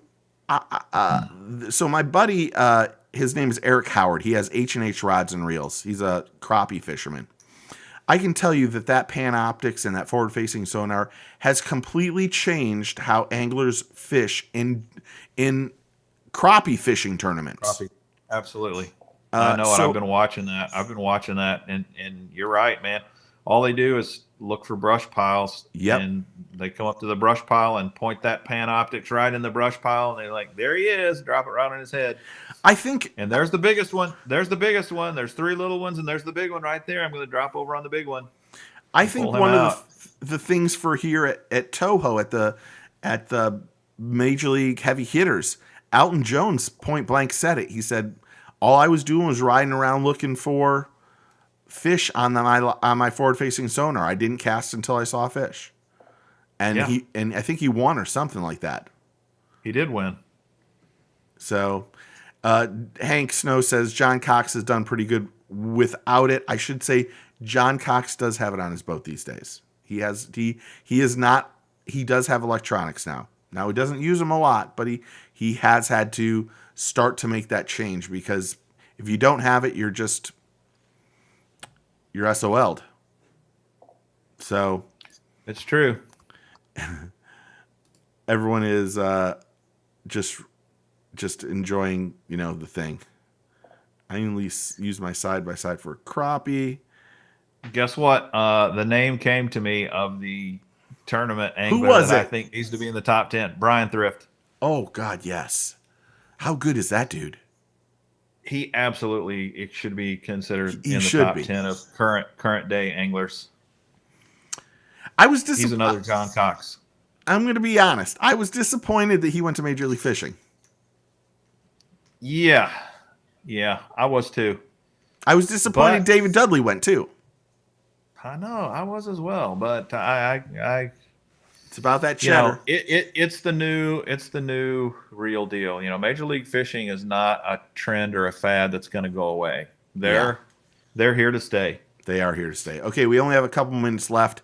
I want everyone to make sure you go to Mr. Bass's channel, subscribe, like, comment, click the notification bell so you know next weekend when we do this live again on Wednesday, it is at his place, so you'll get that notification to tell you that we are here. I don't know what our topic is going to be, but I think we've kind of touched on a few things that maybe we can talk about a little bit more. But before we leave, what do you have anything planned in the next week? Any videos you got coming up? Well, it's a Memorial Day weekend, and I am fishing a kayak tournament. Oh, it's a Missouri kayak tournament. It's basically 4 days over for the Memorial Day weekend, so that should be fun. Good luck with that. Thank you. I am going back to the private pond tomorrow morning where those 2 fish. I'm going to go catch you another lunker. Hopefully I will. I will say if I can get that first one to go, I would be very, very, very happy. But we will see. I'll be honest. Tomorrow I'm going to be throwing a bait that Topwater Johnny gave me, and I'm going to throw a stealth blade tomorrow. And I'll have a worm with. I'll have a worm with me too, because I've not thrown the stealth blade yet. I am a huge bladed jig guy. I mean, I throw it almost every time I go fishing for some part of the day. But I didn't even buy a stealth blade. You sent me one, so I've got one now, and I am gonna go throw it. So it doesn't make any noise. to me, I thought it was okay. This is just another way to try to sell more jackhammers because clear blade versus the other blade. Yeah, I granted clear blade you can't see. Brett Height sold me on it now, so I'm definitely gonna start throwing that thing. I think you'll notice it starts faster than the jackhammer. It has a faster starter, but Okay. it doesn't make that noise. Really, it's the thumping action that irritates the bass on that lateral line, and that's why most of the time you're going to get strikes that they're not hungry strikes. They're just reaction strikes because they get so upset by that vibration. But I think I honestly believe when you use it, you might find yourself thinking it's better than the jackhammer. Well, hey, I'm all for something that works better than the jackhammer, dude, because that is a killer bait. That bait is just ridiculous. I know, it's insane. So, well, good luck to that. Like I said, I don't know how we'll do tomorrow. It's been like 110 degrees down here right now, and we haven't had any rain, so it's going to be a hot morning. But we only fish for a couple hours. Johnny gets there like at like 5:30. I make breakfast at 6:30 here, so then I run over there. So I only get an hour and a half or so. So I'm hoping I can get that one. He already told me he bought the lure that I got the 3D. The Savage Gear 3D bluegill. He's like, I'm using that bait all day tomorrow. I'm like, okay. He was right there. That bait that fish that missed it was bigger than the fish I caught, which is scary. Because that was a pretty nice chunk that I caught. It looks like it's just got great action. Yeah. So, okay, everyone go to his channel. Make sure you like this. But we'll be back next Wednesday. So, of course, thank you. Any last things? Oh, let me give a plug for you. When's Saturday night? Saturday Night Live. A new graphic for the Saturday Night Live Mr. Bass live show. I don't know who did it, but he was a genius. It's beautiful. There's this guy called Steve Chapman, man. He makes some amazing graphics, and he made it for me, and it's looking sweet. So you have that Saturday. What time? Same time as this show, 8 p.m. Central, 9 p.m. Eastern, and usually lasts 2 hours. And we do a lot of fishing talk, and then of course I give away some lures and tackle and stuff, and that's always fun. So yeah, join me. Love to have you on the channel. Make sure you go there. So everyone, thanks for watching. We'll be back next week, next Wednesday, 8 Central, 9 Eastern. And remember to do a few things. Take a kid fishing. Get your fish on, and we will see you guys next Wednesday. Thanks, guys. Cheers. See ya.